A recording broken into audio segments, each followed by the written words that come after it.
August 19th at 2 p.m. I'd like to welcome those of you that are with us. We really appreciate it very much. We look forward to the report you have for us today, and we're just making good progress, and we're very proud of that. So thank you all very much. So the first order of business for the authority is the approval of our minutes from the July 15th meeting. Are there any requests for changes, additions, deletions? Hearing none, I'll entertain a motion for approval. So moved. Thank you, Mr. Thompson. Is there a second? Second. Thank you, Mr. Carter. All those in favor, please say aye. Aye. All opposed, like sign. Okay, very good. We will move immediately into our VADI project updates. Mr. Sandy. Yeah, thank you and good afternoon. So today we have Chantel and Appalachian Power representatives with us again to update kind of the activity from the last month. Jessica Wilmer and Brian Bird are here from Chantel and Rob Mann from American Electric Power. So I'll let Jessie, I guess Jessie's she'll go first, kind of give an update of their project activities. And of course, you know, a lot of the discussion last month revolved around the Make Ready and trying to get those permits approved through American Electric Power to enable Chantel to continue to move forward with their project. Of course, the 21 and the 22 body projects have a October deadline, and so we're still working towards those deadlines. And so Jessie can kind of share some of the activity over the last month, and I think good news from the power company. I think on a lot of good progress there. There's still some work to do, but as far as the phase one goes, I think there was really good progress that was made to get us in a much better position, as we move forward. So that's really all I have by way of an update right now, and then we'll let Jessie and Brian have a chance to give their update, and then I think Rob would probably want to share some information as well. Sure. In front of you, we had put some additional information. One of them is the spreadsheet, and so what we've just tried to do there is give you a snapshot of the progress in each of the districts, each of your election districts as far as this project goes. And so certainly some are much further ahead than others. A lot of that is just because of, the location of where things are is a lot of that, but we are kind of getting closer to the finish line on all the districts. So even some of those districts like Snow Creek, that number should come up substantially over the next 2 months as far as the households in the district getting covered. So I'll let Jessie go ahead and go through her presentation. Hi, Jessie. Hi, how are you? Welcome. We're glad to see you. Thank you for having me again. Appreciate that. Sure, I can narrow down. There we go. All right, just a quick recap. It's kind of the same slide that I've had for the last couple of terms, just kind of a group or a recount of where we are as far as the 3,508 unserved and underserved homes that we have been contractually obligated to pursue in the 22 VADI grant project. Right now, the contract extends until October of 2025 for our substantial construction completion. So again, our cabinet locations, they're all completed. So I'll breeze right through those. So where we are to date, we've made some substantial progress over the last 2 months, really, of where we are construction-wise, released to sales homes and whatnot. So to date, we're at 2,337 locations of our 3,508 that are now in service. So that gets us to the 67% mark. Our design and permitting submittals are substantially completed now. 5 fiber cabinets are complete and in service, and we've spent about $31.8 million through July of 2025. So what we have under construction today, we have another about 1,100 homes that are currently under construction, and that's a total of about 215 miles of construction. So we've made a significant increase in what we have under construction, due in part to AEP's completion. So we definitely have seen great progress from AEP over the last couple of months, couple weeks, up until even today, we're still getting some completions in. So we're very grateful for that movement. We do have a lot of temp attach that they've granted us. So that's gotten us over that kind of hump on the phase one projects. Not to say that the temp attach are free and clear for us to go, but where we are able to safely attach, we have been when we have temp attach approval.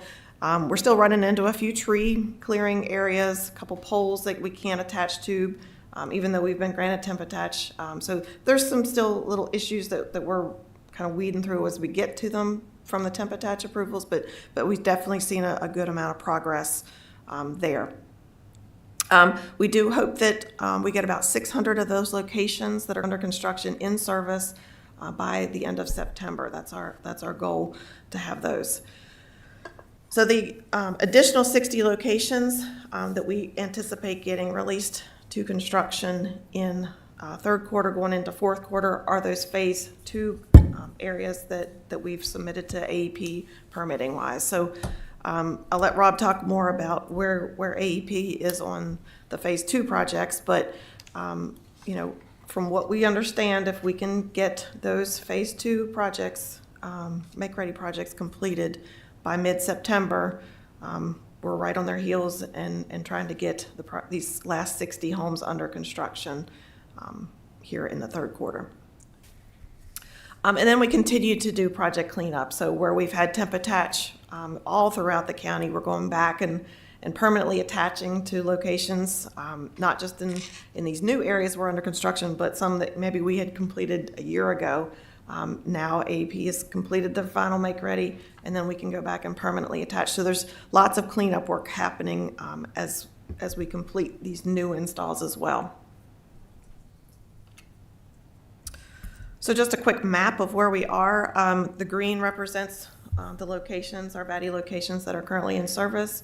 Yellow are ones that we have under construction, and then red are what we're still pending some permits on, those 60 locations. So definitely a great improvement to where we are as far as what we have under construction and what we're still pending some permitting on. So definitely great movement there.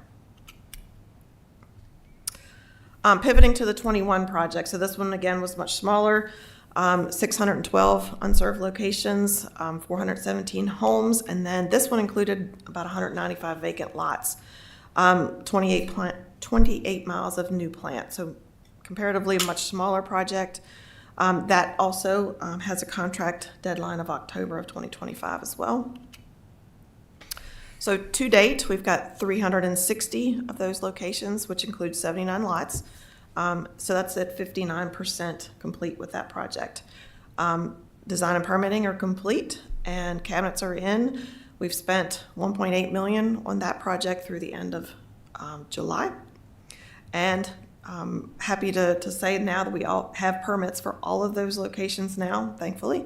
And we have an additional 263 homes that includes 57 vacant lots that are currently under construction. So we feel pretty good that we will have the 21 project completed, substantially construction complete by our October deadline on that one. So feeling pretty good about that one. And just a quick map showing where we are with those. Again, much smaller in area, but we do have a number of those projects now under construction as well. So just a recap of where we are with AEP. This is, you've probably seen this. We send this to Steve every Monday of our progress on our phase one projects. Phase two will be coming, something similar to this that we'll report every week as well. So we definitely, like you said, have got great number of these projects. AEP has completed them. Again, some with temp attach. We have a couple of weather delays, like maybe one pole is missing out of them that AEP still needs to clean up, and then a couple little cleanup projects that need to happen. So while can't say we're 100% complete with phase one, we are very close to getting there. I know it's a little bit past the August 15th date, but we've really made great progress in how we've gotten these completed. AEP's gone and working weekends and longer hours to be able to accomplish this, and we're very appreciative of their efforts there as well. The weather hasn't been the best. There's some locations that are really still pretty wet, and they haven't been able to get to them. We've got a location that requires a helicopter. So there's some cleanup work that we need to do, but we're inching very close to getting the phase 1 work completed. The phase 2 work, meeting with AEP project manager now to get those projects lined up, and we hope to have the schedule in place to be able to complete those by mid-September. That's kind of where we're shooting for there. I think that's it. Yep, that's it. Questions? Okay. Sorry, No. I was going to ask you maybe speak to the agriculture, but there's some you couldn't get out there. Oh, yes. So we do have a couple that the AEP has granted us temp attach approval. However, they're over some soybean crop and some cornfields that the property owners have asked us not to drive through their fields until harvest is cut. So those will probably have to wait until September, October till we get out there. One of them, we've been able to walk it and just kind of tramp down a few of the areas, but we haven't been able to drive through and get the majority of that work done. So again, we'll have to wait till crop is cut before a couple of those. Great. So authority members, do you have any questions for Jesse? Mr. Mitchell? Hey, Jess, can you go back a couple slides, please? Keep going. Go back. What is the state's or your definition of underserved? Underserved. Oh, that, maybe I should have Brian come up and explain to that. When we applied for our VADI grants, he's our regulatory. Yeah, so at the time that these grants were awarded, the definition of broadband was 25 megabits download over 3 megabits upload speed. So anything that could not consistently reach that speed was considered underserved and therefore eligible for funding. And Steve, I noticed this is not the normal chart we've been getting. This is just Chantel. The other one y'all been giving us every month included River Street. So I'm just going off of this chart now, okay? And I want to ask the broadband authority if you all think it's acceptable for me to look at this chart and say 10.9% completed for the Snow Creek district, and then you look at Gills Creek at 128%, Boone at 103%, Blackwater at 92%.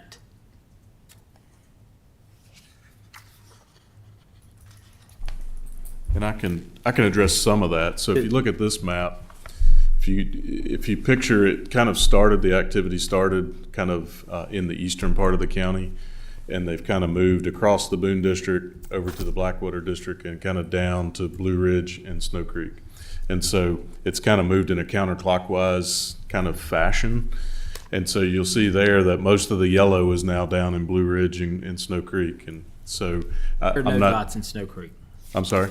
They're in the Snow Creek district off of 220. Correct, And yeah. to my point about River Street not being on this, Snow Creek district, in particular Snow Creek, is the poster child of underserved. Agreed. Yes. And Agreed. I sit in these meetings every month and I say the same thing, and I'm getting pretty tired of it. And that's why I should not look at 10.9% and look at others over 100%. Period. And How do I'll we keep saying the same thing every month. How do we respond to that, Steve? So the big blank areas on this map are part of the River Street project. And so And it's no better. most of the folks in Snow Creek are going to get their service through the River Street project, which is through the PDC. still coming along. Yeah. So Like I said, though, the other chart we've been getting included River Street. This one does not. And so when I would take that one and do the calculations on it, it came to 26 homes. And I guarantee it's no different this month, I think last month. And Steve and I are going on Thursday to meet with River Street out in the field and look at their progress. Yeah. I think that's a good thing to do. And hopefully, Well, the 10% is unacceptable. I should not be looking at 10.9% with other districts over 100 and some percent when there's work to be done, even if it is only 26 locations in the 22 and 2 26 locations. Right. And I know not- the other it's two not- counties share that. No, this is federal, state money, whatever it's coming from. It's unacceptable. Okay? That's all I had. So, Nick, if you would, I know you're going out in the field on Thursday. Keep us apprised, if you would, at least me. If I'm not able to come out, keep me apprised of your observations. Sure will. And I'm very interested in knowing, Mr. Sandy, how the authority can step up holistically, and make a change to this. If there are things we can do to force their hand. And I know, is AP's part of this as well, You- correct? Are you talking about the River Street project? Yes, Yeah. yeah. Yeah, so the PDC representatives will be there as well, Thursday to join us. So we'll see what we can do to kind of help move things along on that project. Yeah, and Nick, that's to my point. It's a PDC-driven project, but it's servicing your constituencies, Franklin County's constituencies, and we need to have a level of Well, expectation. it's based off underserved customers. Yeah, Underserved customers. And no one can tell me that the internet availability in the Gills Creek district and the internet availability in the Snow Creek district were on an even playing field before any of this ever started. And that's just the way it is. I mean, you ride through Snow Creek and people are they're climbing trees and hanging satellites up in trees to be able to get their internet. And there's people down there right now, their landline phone, you call them and it's nothing but brrr. You can't hear a thing. yeah. The only distinction that just kind of hits me in the face is the fact that the PDC's doing that, working with River Street, and the Chantel project is on county. Well, I wasn't here when they were awarded, so we just have to work with what's left. Well, but your point's well taken. I appreciate it. Absolutely. So, Mr. Sandy, if you. Yeah, and can give I'll us- just say the bulk of Chantel's work is in an area where they kind of had a big Right. footprint already, which was not Snow Creek. Right. And so that was really the way that developed. And they're, as a positive aspect, if you look at the chart, originally the plan for Snow Creek only included 29 addresses in this project. Well, they're actually getting to 265 when they finish this. So theoretically, by the end of October, 265 will be served by Chantel instead of just 29 out of this project. Of course, the bulk majority of your district will be handled through the River Street project. They're not here today? They are not. No, we really intentionally wanted to focus on where we were with the Chantel project and knowing that we had that meeting set up on Thursday. So. And Nick, please feel free to let us know. I mean, I don't mind at all. I'm sure the authority would support bringing whomever into our next broadband meeting. Oh, it's fine. And to do what we can do as an authority to support this. And Supervisor Mitchell, for our part, I know we can get with Steve and kind of parse out those specific locations that are in the Snow Creek district and give you dedicated updates on those and keep you apprised as that rolls out. As Steve said, when these projects were all awarded, there was some awkward transitions the state was in. There were some fixed wireless grants. The state wasn't sure how they were going to treat fixed wireless. So we were able to find additional homes that we're covering through this grant beyond what's expressly funded by the grant. So we can definitely give you dedicated updates on your district in specific. But in terms of the sequencing, it's just been a function of you have to build the network from where you are to where you aren't, and agree that 10.9% is not an acceptable percent. But within the next 2 months, that's going to be significantly, yours should be well above 100%, maybe a couple 100%, based off the additional locations that were identified. So we're happy to give, like I said, dedicated updates for your district. And I for our understand project. that too, but Verizon has spoon-fed me a month at a time for 2 years now. And so it's just kind of, next, I'm good. Okay. All right, thank you. Okay, any other questions for Jess? Okay, Jesse, thank you so much. Thank you very much for answering our questions and bringing such a good report to us. We like to hear progress being made. Okay, Mr. Sandy, we have Mr. Mann from AP next up. Hi, Rob, how are you? I'm good. Good afternoon, everyone. Good to see you. Good to see y'all too. I appreciate your time today. We did make some significant progress on our phase one piece with Chantel. I do want to clarify, we did send out a note that phase one is complete and there are some temporary attachments. You know, we're considering it complete because they do have the ability to attach now. So just to clarify, we're still working on those temporary attachments, and we'll be working on the bulk of phase two this next month. Mid-September is their target date, what we're shooting for completion for Chantel work. Currently, we still have the 10 crews working. Now, there will be some reallocation of crews for other Chantel work in neighboring counties that's coming up. So you may see some crews pull off actually later this week. So just to give you full heads up of what's going on. There were some wet areas that we experienced with rain where we had to drive through some ravines to get to our structures. So that was taken care of as of yesterday. I got a note this morning from our distribution system inspector here in Rocky Mount that they were able to complete those two sections that we couldn't get to due to wet terrain.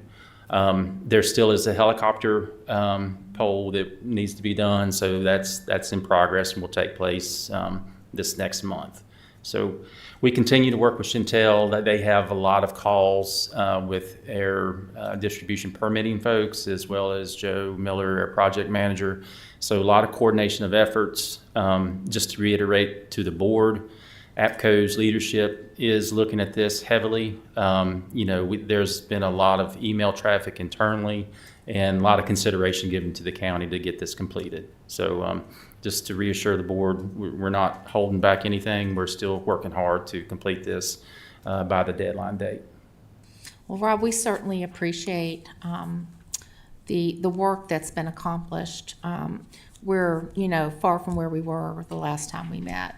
And we greatly appreciate the attention that AEP holistically has given to Franklin County. When you mentioned pulling crews off, we will not lose any momentum to get to mid-September with those extra No, not at all. 200 poles, 300 ma'am. poles. No, the plan is to complete all the work in Franklin County, but we do have some work for Chantel in Campbell and Bedford also. So we'll still have likely 6 crews working here in Franklin this next month. I don't know exactly the distribution, but that's what was discussed this morning internally. Okay, and for the temp attachments, I think I asked something like this last time. Those temp attach numbers, those are going to roll up into the closure and the audit of phase one. Are they counted? Basically, the temp attach under the column of completion? At the moment, yes. But however, we've got, looks like out of our 55 work orders, 6 still have temp attach on there. So that's about 10% of those work orders. Looks like it's 142 pole attachments. So we'll still be working on those as we go through this next month here. Okay. Because I know I think you either Jess was talking about some temp attachments that went back maybe a year. What's the expectation with phase one temp attachments? To complete this next month. Okay. That is our target goal, to be complete in Chantel's work here in Franklin County. Okay. September 15th. Okay. I would like to suggest, if I may, September 16th, if you all can work within that parameter. That's our goal. Yes, Okay. yes, ma'am. Yeah, Okay. and we'll coordinate closely. Weather conditions, we do have Labor Day coming up. course. Just certain things Of course. that may cause some vacations and that sort of back to school. Everybody's probably back in school now, but vacations around Labor Day. So we'll prepare accordingly. Like I say, we've been structuring our crews and trying to allocate resources for this to get it completed. So, Authority members, do you have any questions, concerns, inquiries for Rob? Rob, we certainly appreciate it. This is a good report, one we are very grateful for. And we look forward to, having continued success with momentum and completions in the future. So thank you very much for being with us. Welcome. Great, good. Thank you. And if I may, would it be inappropriate to speak a little bit about our middle mile work with River Street? Okay, I do have some updates on that. As far as the routes, we have 4 routes that we're working on, and we've had a lot of good success with those. Dickinson route, the fiber build is complete. Working on pole transfers now. We have received the fiber splicing design from River Street, and it's been issued by AP. That fiber splicing began back in May, and it's scheduled to be complete at the end of this month. Now River Street is still working on their progress, taking it underground to the homes. Yeah. So the test and turn up of everything is scheduled for December on that, where that would be the actual completion date. And that's middle mile, correct? That's the middle mile piece. Yeah, all these that I mentioned is all middle mile. Okay. Our Sago route, fiber build is complete now. Similar, we started fiber splicing back at the end of June, looking to complete that in September with the same December test and turn up date on those. Endicott, we're 95% complete. We have about 3 miles left on that, and that should be done by the end of this month. The splicing design is in review from River Street now. We received it from River Street and is in review by AEP. Once that's complete, the fiber start splicing date would be mid to late September, and that end date on that does push into January 26. In Ingramville route, that fiber reel is complete. We're still awaiting the River Street design on that, and start date for splicing is scheduled for November of this year, and test and turn up does push out into March of 26 for that. There is make ready that was associated with this also that has been completed, pole transfers underway. There have been some other poles identified, like Jess mentioned. There's some issues that come up where we have to replace a pole here and there, so that'll take place also. But to date, there's been 139 poles added for the middle mile piece. I want to make sure between you and Mr. Sandy, probably more so Mr. Sandy, that we get a River Street update. You probably have those, I'm guessing, from your weekly meetings. Yeah, we put those in the Friday packet, so they'll give monthly updates that we include in the packet with the Friday packet. And we can have River Street and APCO at the next broadband meeting as well to give updates if you want them to come in person. I would like that. I think especially Mr. Mitchell would appreciate that. Yeah, I think primarily the focus today, we wanted to really focus on the Chantel progress. Oh, of course, of course. But yeah, certainly at the next one, we can have them come with their regular update as well. Yeah. Because it seems like that one now is starting to also make some progress. Yeah. Whereas maybe for a few months, there wasn't very much progress happening, so.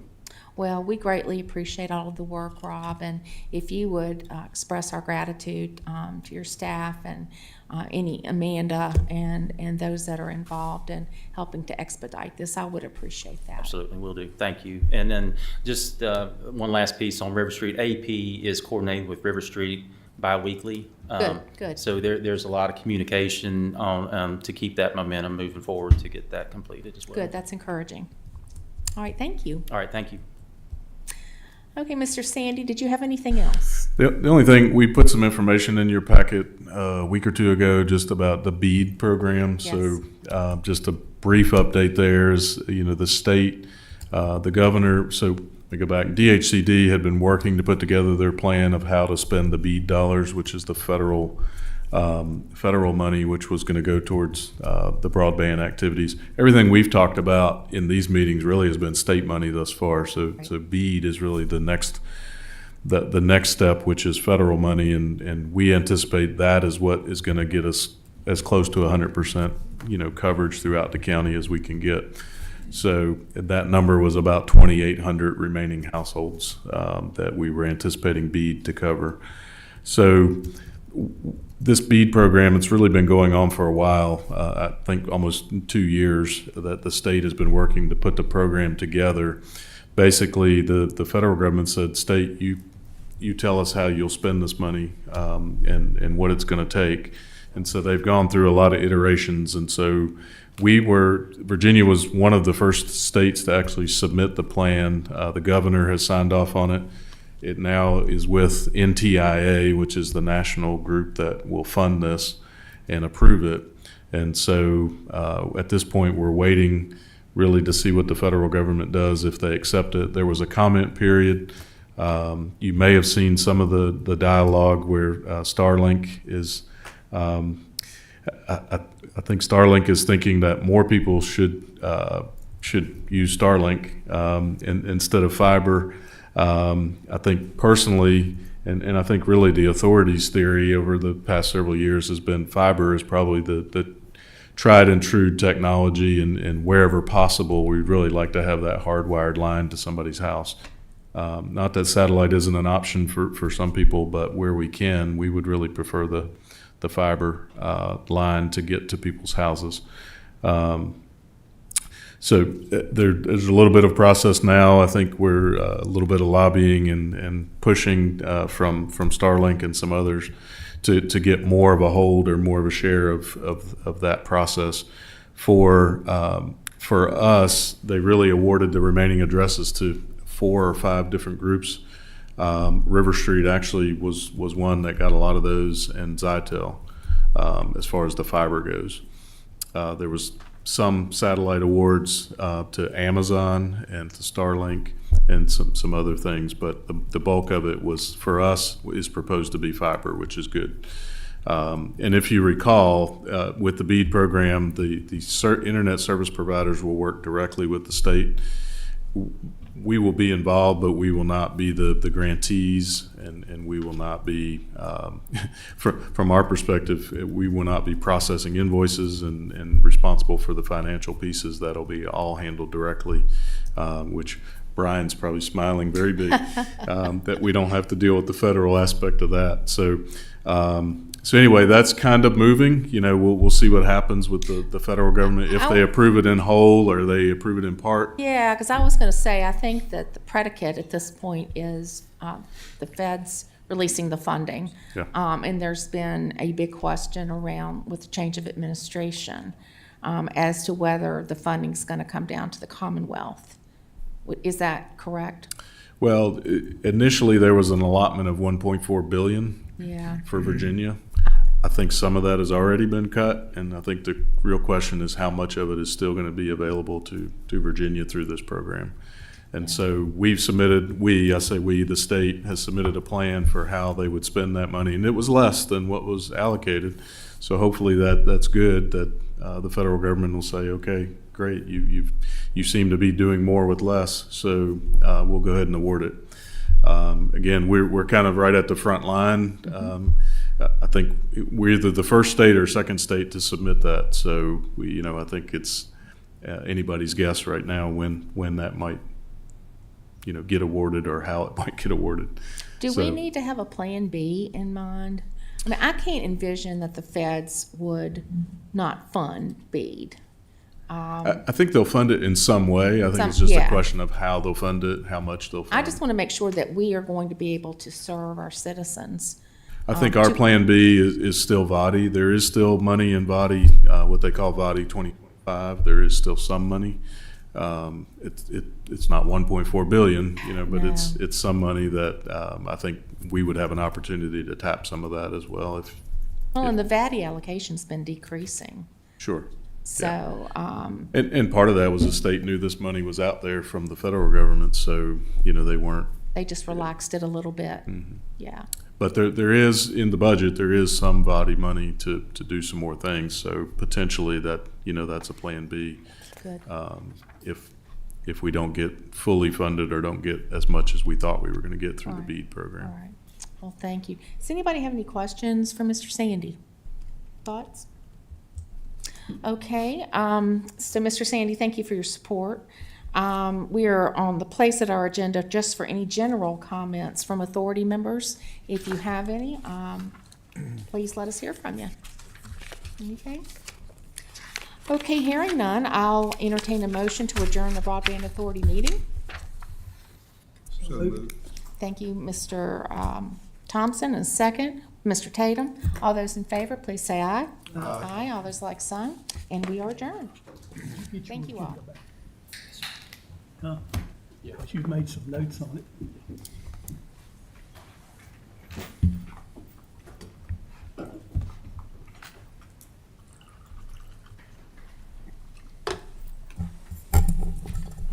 I got my sunglasses on now because, well, I am a cool guy.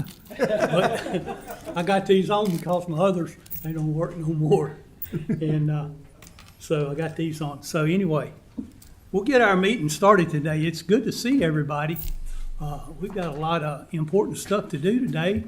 And we got a lot of people here that hadn't been here in a long time.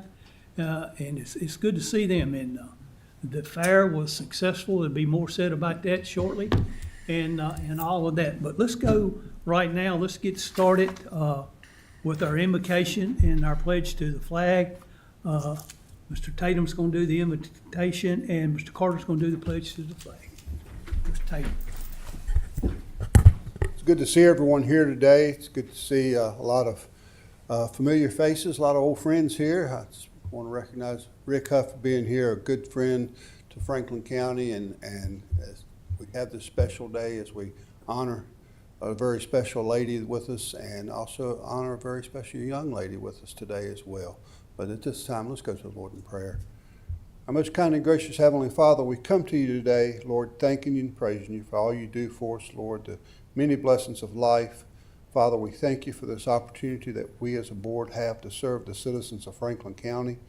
And Lord, I just pray that as we conduct this meeting, that everything that we say and do will be pleasing in your sight and according to your precious will. And Father, I pray that everything that we do, that we look to you for wisdom and guidance in all of our decisions. In Jesus' name I pray and ask it all. Amen. Amen. If you all would join me in the pledge.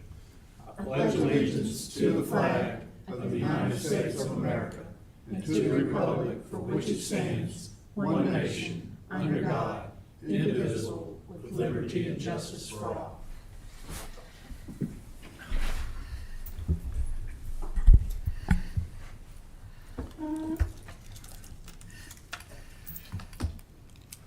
All right, let's do the approval of the agenda. Is everybody seen the agenda? Do I have, I need a motion and a second? Or is there anybody need to do any changes to the agenda? Mr. Chairman, I'll make a motion. We approve the agendas as presented. Need a second? Second. All in favor signify by saying aye. Aye. Any opposed, same sign. There is no opposed. So like I said earlier, we've got several recognitions today on the agenda. Well, first we've got our financial team, and they've won this award several times, and it's the GFOI Distinguished Budget Presentation Award. And I think to do this, and I'm going to turn it over to County Administrator Chris. If you'll take that, and you'll do that. And I want to thank you all for the outstanding job that you do. And we'll say more about that in just a minute. But Chris, you go ahead. Thank you, Mr. Chairman. Before I call the finance team up to the podium, I just I again want to reiterate, as Chairman Thompson noted, this is a very special award. Two awards actually today. One is for the annual comprehensive financial report ending June 30th, 2024, and that's the county's audit. And of course, this award is given by the Government Finance Officer Association. It is a certificate of achievement. It's the highest form of recognition in the area of governmental accounting and financial reporting. Its attainment represents a significant accomplishment by the local government and its management. More specifically, we are graded in many, many various areas for our county audit annually. And each of those grades, I think there's a dozen or so, The county, of course, was proficient in every single category, including the report of the independent auditor, management's discussion and analysis, basic financial statements, fund financial statements, government fund statements, proprietary fund statements, the fiduciary fund statements, summary of significant accounting, pension-related notes. It's a massive review, and only certain localities around the world really receive this award. I'm pleased to say, since 2000, really the better part of 25 years now, the county has received this award. But that's not all. In addition, the Government Finance Officers Association is pleased to announce that Franklin County is also receiving the GFOA Distinguished Budget Presentation Award for our annual budget. This too has been ongoing now consecutively for almost 25 years. And there are various guidelines with our budget that the reviewing panel, if you will, judges this on, including a policy document, a financial plan, our operations guide, and as a communication device. I know our financial advisors are here, Mr. Chairman, members of the board. You'll hear from them a little bit later, but such awards do not come lightly. It's a lot of work with the county budget, but also a lot of work with our audit. And it speaks volumes when we go to the financial markets if we need to borrow money for a project. And so you'll hear a little bit about that maybe later from our financial advisors. So I'm going to ask our Deputy County Administrator, CFO, Brian Carter, and his finance and budget team, if y'all would come to the podium, we're going to formally award you all. And the plaque, Mr. Chairman's getting heavier because we're running out of space for every year we've won this award. So if y'all could come forward, we'd like to recognize you.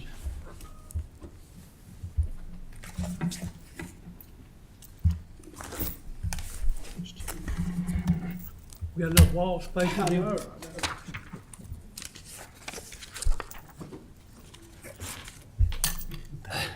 Don't be bashful now. Y'all go ahead. Don't be bashful.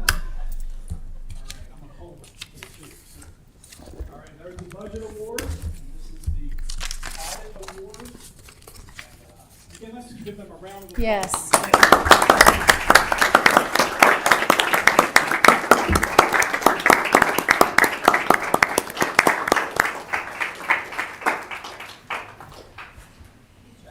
Corey, thank you. Thank y'all. Y'all do an excellent job, and we really appreciate it. Without you guys. Thank you very much. We appreciate what you do. Thank you. Y'all do an excellent job. Thank you. Good to see you. Thank you, Brian. They do an excellent job. Well, it's like Chris said, it's been, how many years has it been? Brian, you know, how many has it been? 20, 25 years. 20 or ongoing. 25 years, isn't it? Ongoing. You gotta calculate that, buddy. 22 years, that's a whole lot. That's a whole lot. And that says a whole lot about the office and the way it's been run and took care of it. That's something to be proud about. We've got in this county, I don't know if you all realize this or not, and I'll say it for the benefit of the people that's not here, that can view us on the camera. I don't know if you realize just how thankful we have with our county with staff. We've got a tremendous staff. And that speaks volumes. That's why the county is one of the lowest tax rate counties in the Commonwealth of Virginia. That's why we're in the, you're gonna hear about that here in just a few minutes from Davenport, the shape that the county's in. And it's because it's a combination of several people working together in tandem. You know, can't just no one person take the credit, just like can't no one person take the blame for it if something goes wrong. It's a team effort, and everybody has worked together in tandem to get to where the county has got today. And for that, I'll give you applause for that. I think it's a very good honor that we've gotten that far into that place.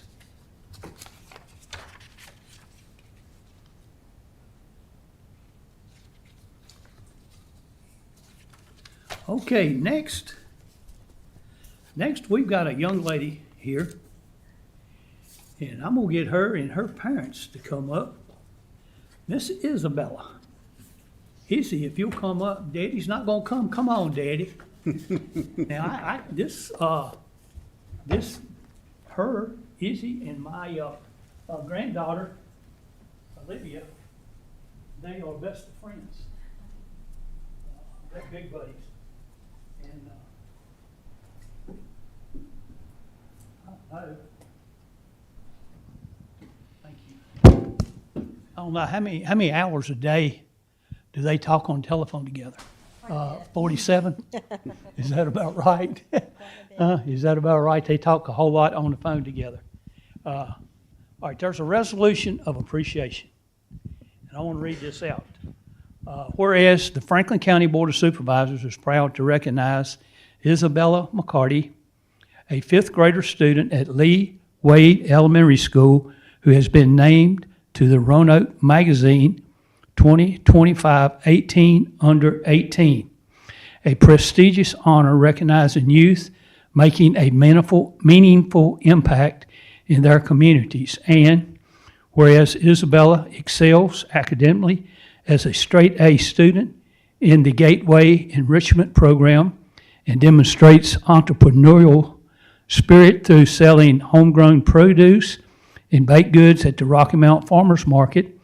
And whereas she leads the Happy Kids Book Club to connect with younger students participating in the LMW Kindness Service Helpers Program, organized a committee of fellow fifth graders to assist teachers after school, is developing a faith-based devotional website, and is active in additional church ministries and community service programs. And whereas at just 11 years old, Isabella is already a community leader, and the board looks forward to the continued positive impact she will make in Franklin County. Now, therefore, be it resolved that the Franklin County Board of Supervisors extends the deepest appreciation and congratulations to Isabella McCarty for her many contributions in being selected as one of the Roanoke Magazine's 18 Under 18 nominees.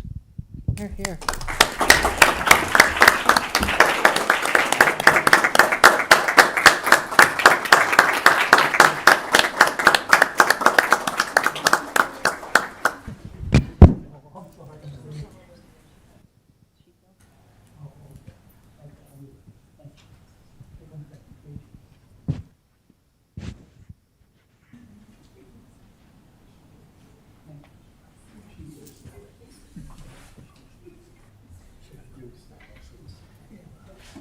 Good job. Thank you. What's next? Do I need to come back up here? What's next? Phyllis. Yeah. Yeah, Phyllis is next. I'm not gonna go back up there. I'm gonna stay down here. I'm gonna stay down here for the next presentation. We have, I might ought to get over here though, where everybody can see me. Where's she at? There she is.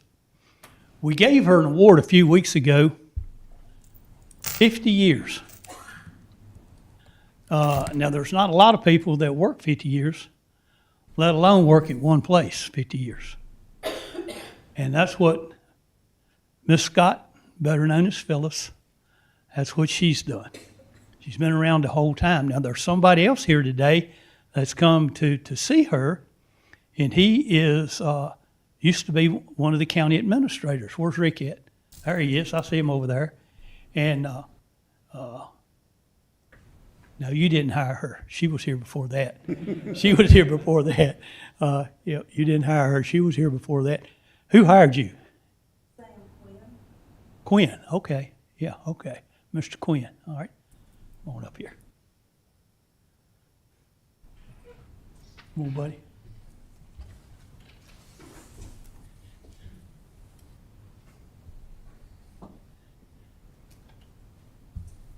We got a letter here. We got a letter here from the governor. And from the governor for you.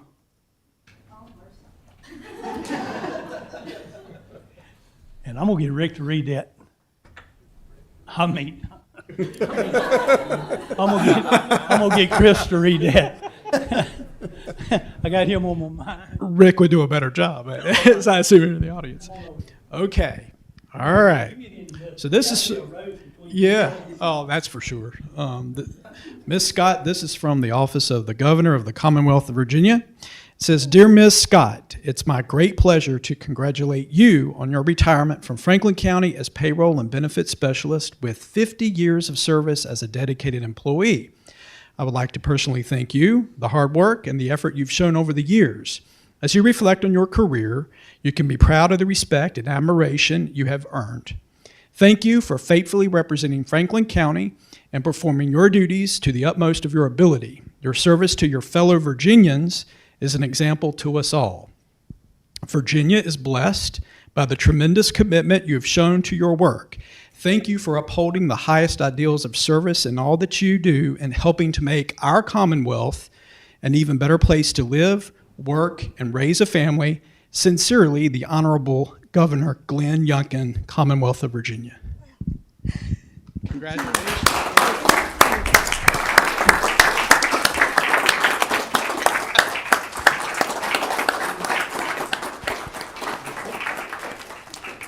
I'm speechless. Have you ever known No, that? no, you're not speechless, Phyllis. It'll take you a second to catch your breath. but you- I would like to thank the board, administration, all the administrations, my family, the citizens, and the employees, everyone for letting me have this opportunity to work here. The number of years that I have and work with the employees and everyone that I have, I've made wonderful friends, and I look forward to the next chapter ahead. It's a big place to be. It's, The first couple of weeks will be like a vacation for you, but after that, you're gonna go nuts. I got Jeff a list of things to do, don't worry. Jeff's he's got a honey-do list. Yeah, I got a list of things for him to do. And everything. Now, we got a gift here for you. This, I know what's in there. I know what's in there, and if you don't want it, I do. do I open it now? That's up to you. Y'all want her to open it now? Sure, why not? Then Let me you have take that. the microphone. Okay. I can talk without it. I'm shaking.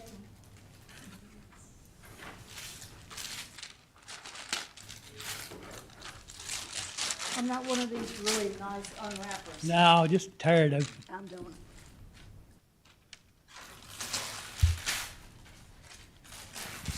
Oh, wow. Y'all ought to see this. Around so they can. That is gorgeous. Different views of the county. How awesome. Thank you. That's why I said if you don't want it, I do. That's nice. Have y'all seen it? Have y'all? Oh, you got some of them haven't seen it. That is gorgeous. I've heard about it, but that's beautiful. Were you 12 when you started work? 3. I was 17. And this was not your first job. Is that what you told me? No, well, if you don't count working in tobacco. Then you work at the school somewhere. I did. I worked at the school for 7 months at Liam Wade as a teacher's aide. And then I came here. And so she's been here ever since then. Yep, I planted and decided to take root. Okay. So Good thank job. y'all very much. I love it.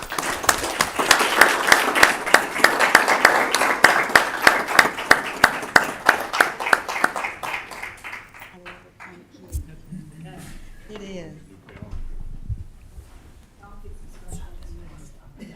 That picture now, that's one of a kind. It's beautiful. This lady here made that. Oh, I'm gonna Thank you keep all. this. Oh, yeah, you keep that. I won't take it. Mr. Chairman, as you're coming back to the dais, we do have, and I think it's on your agenda today, but we do have some recognitions for the recent county agricultural fair. And I think, Mr. Chairman, today we have Kevin Tosh, our Director of Communications and Tourism. Come on up, Kevin. As well as Reba Dillon. I think Ms. Reba Dillon is here today, and some other honored guests. Recognition, it's hard to believe. I believe, Mr. Tosh, this is the 10th year, or it's been 10 years since we started the fair. I know we had a couple of COVID-related absences, but approximately 10 years ago, I believe, the county fair was brought back after, Mr. Chairman, many decades Yeah. That being said, Mr. Chairman, I think Mr. Tosh can say a few words. Please do. Absolutely. We'll try to get everybody back on time today, but a couple of months ago, Ms. Dillon approached the group that was organizing the fair, and I had a great idea to honor this year 3 different folks who have been around since the planning stages of the fair and the very first fair. But before we do that, I'd like to take a moment to thank all of the citizens of Franklin County, but there's a couple of individuals that I would like to personally thank for this year's fair, and that's our Parks and Rec staff. They were my right hand, they were my left hand, and sometimes that you really need that. But Paul Chapman, Director of Parks, Ben Newble, Brad Osgood, Dylan Williams, Cole Lawrence, and Greg Clemens, each of them putting in over 90 hours with me last week to make sure the fair could be the best that it possibly could be. So without them, the fair wouldn't be possible, and I appreciate everything that they do for us. But with that being said, we do have 3 awards of recognition that we would like to give out this year. And the first is to Miss Teresa Tyree. So if Teresa, if you would come forward.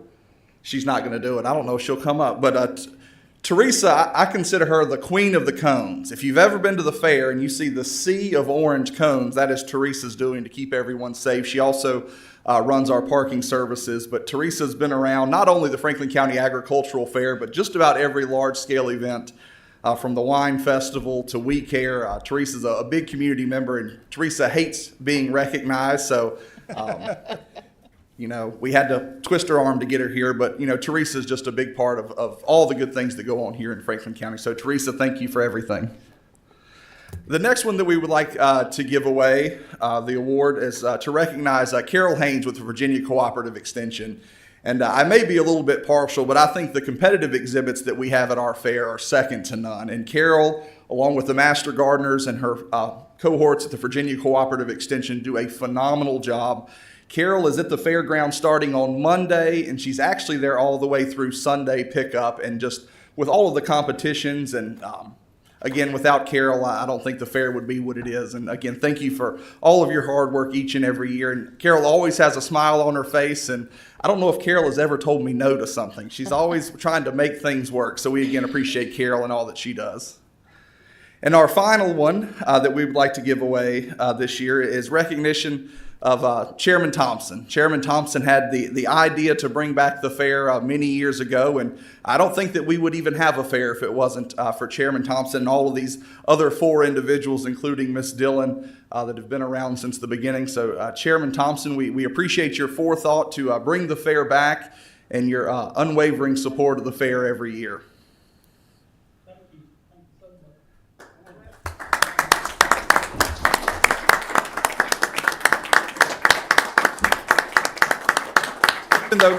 Even though Miss Dillon did not want an award herself, she is the queen of the ice. She keeps our vendors cool all week long, but she's also, again, just a wonderful supporter of the fair and all things in Franklin County. So, Reba, I want you to go and join them up there and the recognition. But again, without these wonderful folks and a multitude of other volunteers throughout the community that makes the fair what it is. So again, thank them for their service and years of dedication to the Franklin County Agricultural Fair.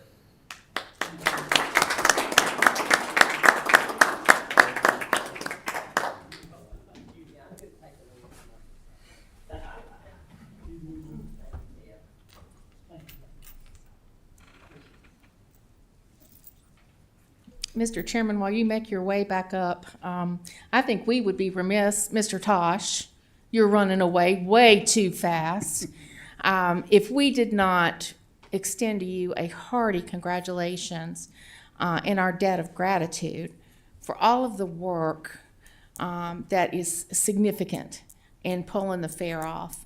And you have proven to be a tried and true leader and somebody that gets it done. And on behalf of the board, we are most grateful for you. We're most grateful for your commitment to the county and just everything you do day to day to make us better. So thank you. Good job, Todd.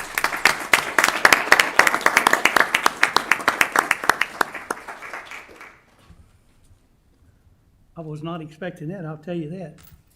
Y'all snuck that one in on me. All right, the consent agenda. the consent agenda. You've got it before you. Is everybody okay with it? Do we need to change anything, or everybody okay? Mr. Chairman, I just might note, it doesn't need to be pulled, Okay. but note that at our place, we had item number 1, the Summit View Business Park Dogwood Site Construction Contract Award. We had the updated report at our places that actually had the numbers in it that were due, I think, early today or yesterday. So you have that updated information. Cool. All right, anything else we need to do or pull? All right, I need a motion on this. Make a motion, we approve. the Need a consent agenda. second? Second. We need a roll call vote, please. But before y'all all go, thanks again for everything that you do, okay? We appreciate it. Supervisor Mitchell, Yes. Supervisor Carter, Yes. Supervisor Smith, Yes. Supervisor Quinn, Yes. Supervisor Tatum, Yes. Supervisor Jamison, Yes. Chairman Thompson. Yes.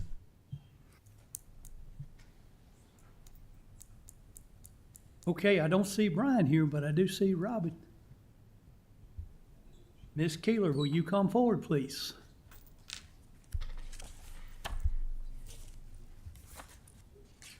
How are you today? Good, how are you all? Fine. Thank Good you to for see having us. So we have been working diligently on our maintenance activities as normal. Currently, we're mowing our secondaries for the second time, and we've already mowed finished mowing the primaries for the second time. We're working on some patching. We've had several projects that have been going on. As you all know, 6 Mile Post has been closed for the box culvert, and that's been reopened. Timberline Road Bridge replacement is completed, and that road's been reopened. Webster Corner has been completed, and it's been reopened. I think those are some changes from when we first sent you guys the schedule there. We have Perlman Switch that is closed now, and it should be reopened by August 28th, and that's for bridge replacement also. We have been working on the patching for our scheduled work, surface treatment that's still remaining to be done this year. We have also, we have several active permits for utility work. We're working with, on the VADI program. We're still issuing and reviewing projects for that and permits for that. We also have 2 plan reviews that we're working on and 2 special use rezoning applications, which are listed in your report. And I wanted to follow up on some questions I think you all had from some of the previous meetings and maybe some conversations with Brian. We have let's see here, Timberline Road. Someone asked, I think this was actually today, about the pipe work that we're doing out there, and we're coordinating with the railroad and with environmental right now to get those permits in place to get that taken care of. Callaway Road, I think someone mentioned that, asked about that, and that was about the sections that were going to be repaved.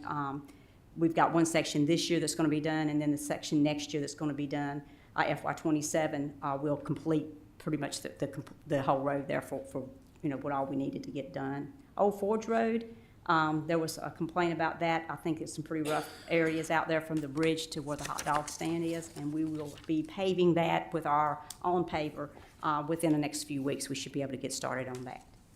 Dudley Amos, I checked on it today, and we've got the brush up. We're working on the patching tomorrow, and then we will have the limbing. The trees will be done within the next week or 2. Thank you. That's in Robin. preparation for The it to be surface treatment. Yes, yeah, ma'am. thank you very much. Oh, yes, ma'am. And then we also have, let's see what else I have here. Okay, so the Summit View Business Park is completed. We've accepted that. They're working on getting it added to our system. We're still actively working on the intersections at 220 and Wirtz Road, Sontag Road, 619, and Pleasant Hill. And Chestnut Hill Road, 705, that bridge replacement is scheduled to be done sometime in November of 26. We also have the Grassy Hill intersection with 220. That is scheduled to be advertised early 2026. And then Route 220 and Naff Road intersection should be advertised mid-2026. No, I went through that pretty quick, but I know you guys have a busy schedule today, so I wanted to try to zip through here. So anything you have questions on or anything I didn't touch on? Anybody, Tim? I just have one thing. I appreciate you following up on that Timberline Road. Yes, sir. They've got some drainage issues there. And Yes. a lot of it has to do with all these heavy downpours we've had in the last couple of months. Yes. One other location I had, if you could get someone to check on Sawmill Road, approximately around the 200 block coming off of Route 40. I've gotten several complaints of drainage issues through there. Someone Sure. can take a look at those. And that's all I have. Okay, we'll look into it. Anyone else? Just a quick comment. I want to thank you all for installing those rumble strips on 122 and Route 40. I know Ms. Smith and I have been asking for those, and obviously we need them because I ran across it and realized you'd put them in, but that's really great. Thank you. You're very welcome. It woke him up. It's been a lot of improvements here lately, and I mean, it's been it's been since the storm. Yeah. And just last week and this week, you cleaned up and mowed my road.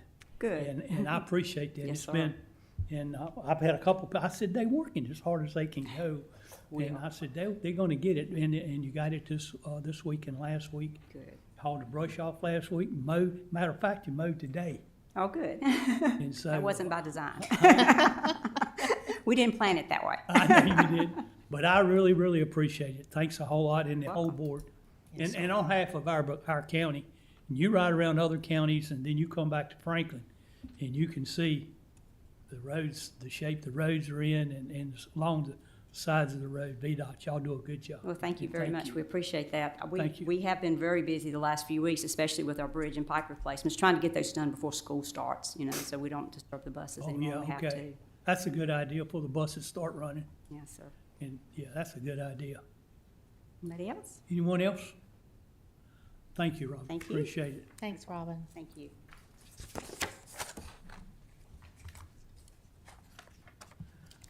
All righty. Mr. Brian Carter.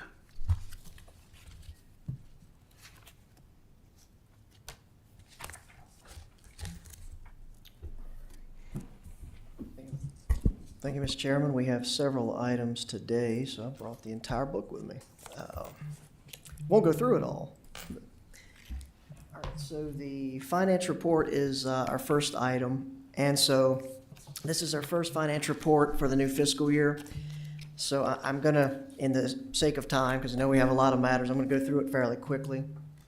Feel free to stop me or ask questions. Certainly don't want to move past something too fast if we need to talk about it. So looking at July, the first month of the fiscal year, we'd be looking at about 8.3% would be roughly where we would expect for those revenues that come in along that. They're around there. They're not necessarily at 8.3%. Have a little detail there. Expenditures are within or below, except the ones that we know front load in the beginning of the year for contractual obligations, insurance payments that are paid one time up front. So revenues, you can see the one blue dot. They're relatively comparable to where we were seeing last year. Categorically, you can see property taxes are up a little bit. That is due mostly to the delayed due date, June 23rd this year for real estate. That's why you see a fluctuation there. On the positive side, that'll help us hopefully balance prior fiscal year because that's mostly first half payments. Other local taxes, you can see is actually down a little bit, have a little bit more detail there. It's a hodgepodge of up or down on a couple of the taxes. And the state, it looks like prior year was up and we're actually down the current year, but really that's a timing issue. So that's a social services payment. That comes in all the state revenue and we allocate a federal portion, so it's a timing issue. As far as that goes, we're not concerned. There's no large gap in state revenue for us for allocation. So to break it down, since we're in the new fiscal year, we don't have real estate or personal just because you're really not collecting a lot to compare in the grand scheme of things. We are looking at local sales tax. So for local sales tax, for the 3-year comparison that we like to do, we are down a little bit, about $8,000 from where we were in July of last year, 1.1%.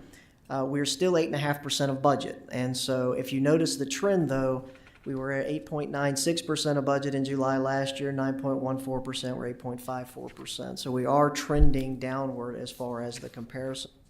The other thing I'll say to that, though, is we made a concerted effort this year in this year's budget to, as accurately as we can, budget revenues. I won't say push revenues, but budget revenues. So if you know, we've had very consistent conservative surpluses in our budget.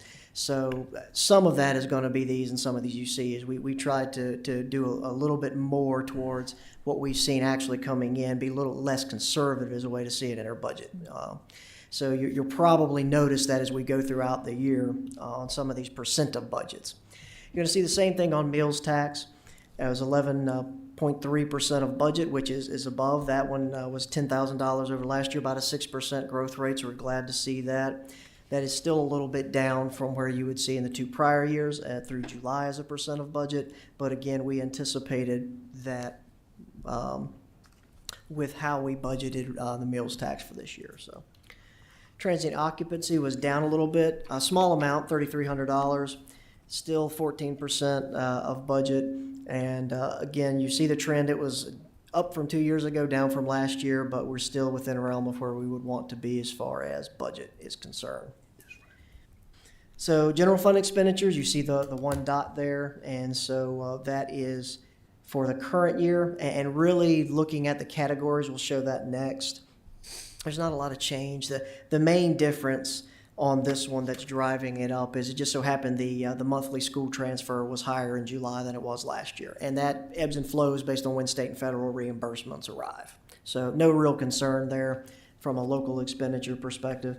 Categorically, you can see some increases. We would anticipate increases with compensation typically comes across, inflationary factors and other equipment and capital as well in our operating lines. You'll notice public safety. Now, when I say that, it's not the Department of Public Safety. That's the function. That includes the sheriff's office. See an increase there. But so you're going to see that likely. If you remember, we early implemented a compensation enhancement, a market adjustment for the Public Safety Department. That was implemented around April. So you're going to see that run a little bit ahead during the fiscal year because of that implementation of that. So, but other than that, no real concerns on the expenditures. The others are at or down a little bit from where we were compared to last year. Okay. Health and welfare, you see social services, the operating is up a little bit. That is which is going to be typically their personnel. They have a small amount of operating, they have personnel. You would see that with the other categories that we saw in our other departments with our 3% increase. And the other thing that will pick up is the one-time bonuses that we were able to process. Thank the board for approving that. That's going to be part of that operating and compensation you'll see across all departments. Programs are down right now. That's really the federally funded portion of that. And Children's Services Act is down as well. That's going to be as we look like last year we had more payments later in the year instead of July, so that will fluctuate as we go through. If you remember, we have 3 months, goes to the end of September to close out the CSA for the fiscal year at the state level. So fund balance and reserves, this is an unaudited number, so we're taking the estimated year end. It's roughly right now $50 million after you back out the $750,000 that we anticipated to restore the budget stabilization that we used to balance the capital budget. Also, the $800,000 for the fire apparatus, since remember that was the Town of Rocky Mount agreement, and so that truck has arrived and they're due $800,000. And so we did not dedicate a funding source for that. So right now we're just showing that out of unassigned fund balance. Rough estimate of grants and donations that we typically roll over every year. We're obligated to do so, and so that either wasn't spent or that is a multi-year fiscal year grant of about $500,000. 20% policy minimum of revenues. Again, this is estimated. We haven't closed the fiscal year completely of $24 million, so that leaves about $24.5 million of undedicated or unobligated unassigned fund balance.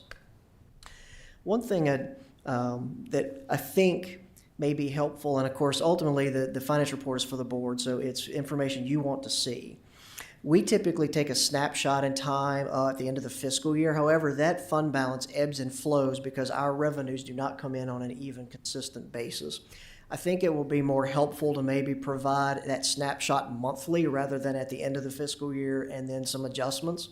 So unless the board really disfavors that, I think maybe starting with the August report, we will do that, because what I want to be sure is there are some months in the in-between of our real estate collections that we can run pretty close. I mean, I say close, we're not bare minimum, we're meeting payroll just fine, but we don't have $50 million in the bank every day of the year is the point, and I think sometimes that misconception is out there.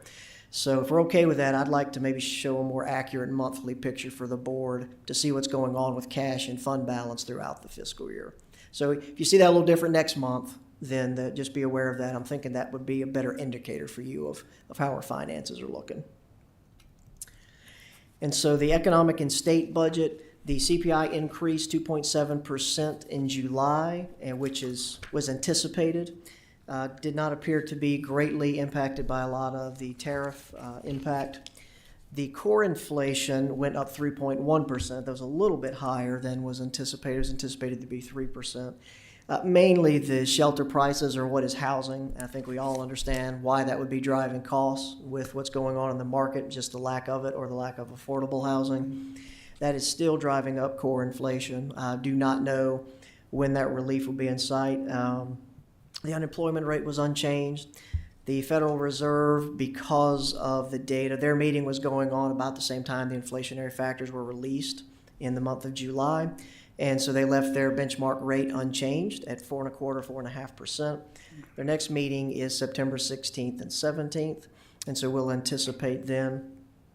I will say that it's not really a consensus as to whether rates may be lower, but I think if you noticed, there were reductions or revisions to the job numbers as far as the unemployment, but the increase in jobs for the last 2 or 3 months.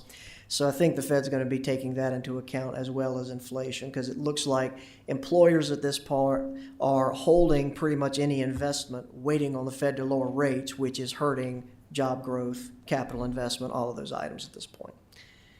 So one thing that is not on the slide, but it's because I don't really have numbers, but it is a state budget update that also rolls with federal. So I wanted to make the board aware. You'll see more information about this, but we have received some information from the Department of Social Services, State Department of Social Services. So if you remember the One Big Beautiful Bill, there were reductions that were passed in that bill. And some of those reductions are going to target Medicaid, and they're going to target SNAP. The food stamps is the old term for it. And so at this point, the state's going through their process. Really, this is a state process that at some point the localities will be informed of how this is going to work. But the federal government is passing down some version of a cost share. We'll have more details later. There's 2 or 3 components of it for between the programs. But ultimately, it's going to depend on the state level as to who shoulders that cost share. Historically, that cost share has been passed along in some percentage to the localities. So as we go into our next budget season, we will likely have some information on what that impact may look like. The dates are tiered over the next 18 months as far as when some of these federal reductions or cost shares become effective. And so you may see or hear some of these things. We're not at a staff level necessarily panicked or concerned, but it will be a budgetary factor as we move forward. So I wanted you to be aware of that if you're seeing or hearing anything as the information starts getting out in the press or just in the normal circles that you run. So we do not have a financial impact of what that means for locality, and we won't for several months. Okay. And the other thing is a real quick update, and we have sent several emails. This really isn't an update, but this is something for the board. But I know all board members may not check your email every day. But I don't want you to miss this. But we are changing our payroll process. If you remember in the budget process, we proposed reductions under the finance department as far as operating costs. And one of those reductions was stop printing direct deposit stubs because everybody can get them online. So it doesn't change checks. It changes if you are already set up for direct deposit, you will no longer get a direct deposit stub with the August payroll. You'll get paid, but you'll have to go online to the self-service portal and get it. So if you have questions on that, or you are not you're concerned about getting it, we as staff can certainly print those for you, put them in your box, distribute them however you want. But I want to make the board aware of that because that change is happening for the August payroll. And it's a cost-saving measure as we're all tightening budgets and trying to be as efficient as we can. We just found it was a process that was inefficient and kind of outdated for us to continue to print those with all the electronic enhancements that we have today. So I wanted to make the board aware of that. And then, of course, staff has been aware because we've had trainings. We have 2 of the 3 now that we're working through as far as training employees on how to get this information for themselves. Okay. Mr. Chairman, that is the finance report. Be happy to answer any questions, thoughts, comments. Anybody got any questions for, Thanks. that's a good thing, Brian. All right, let's go on. We got the opioid. Okay. Yes, sir. And I am going to be really brief on this report. So if we will put a copy of this report in your Friday packet, if there's any questions, I'd be happy to talk to you. So it's been about December 2023 since we provided an update to the board on opioids. So there's been a lot of updates on agreements. So in your consent agenda packet today, you approved moving forward with a couple more opioid-related settlement agreements. And so the first couple slides are history. I'm really going to breeze through these because this is information you have seen once or twice already. And so realistically, with the opioid pandemic, there have been a lot of settlements. This slide I wanted to point out, there are some new ones. So the ones you approved today are this last bullet under the manufacturers. And so there are several manufacturer firms that were added. In addition to retailers, Kroger has been added, and Purdue Pharma has been on here before, but they went through a repackaging. And so that's the reason why you see that agreement again. So there's eligible uses. It has to all be related to remediation, hence abatement. And so what is abatement? I won't read those bullets to you, but it is clearly defined in the settlement agreement what qualifies as an eligible use of opioid money. So the real thing is for our various settlements that we've been collecting the last 2-3 years, we have almost $880,000 in what is called direct receipts of opioid money. The county receives that money directly through the settlement agent. It's a separate law firm. They have been designated settlement agent. They direct the electronic payments, the deposits that are received. So at this point, that's what we have received as a locality. The agreements that we just received, the first payments on the Kroger agreement. So that was first payment received in June. There's roughly $12,000 between the 2 payments. We do not have a projected future payment schedule at this time. That's something we will work into some projections as we're able to get them. A couple of things on what you just approved for the county to enter into.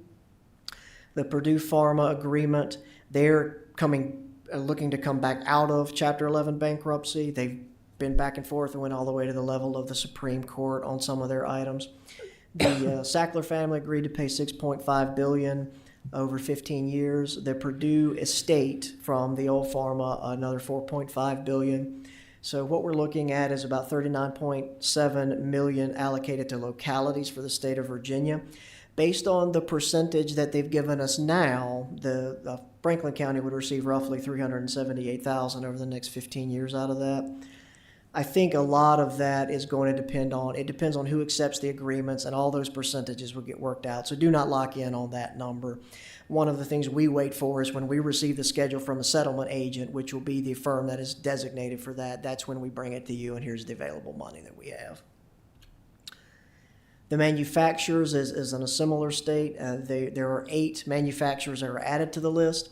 5 of the 8 have agreed to a one-time lump sum settlement.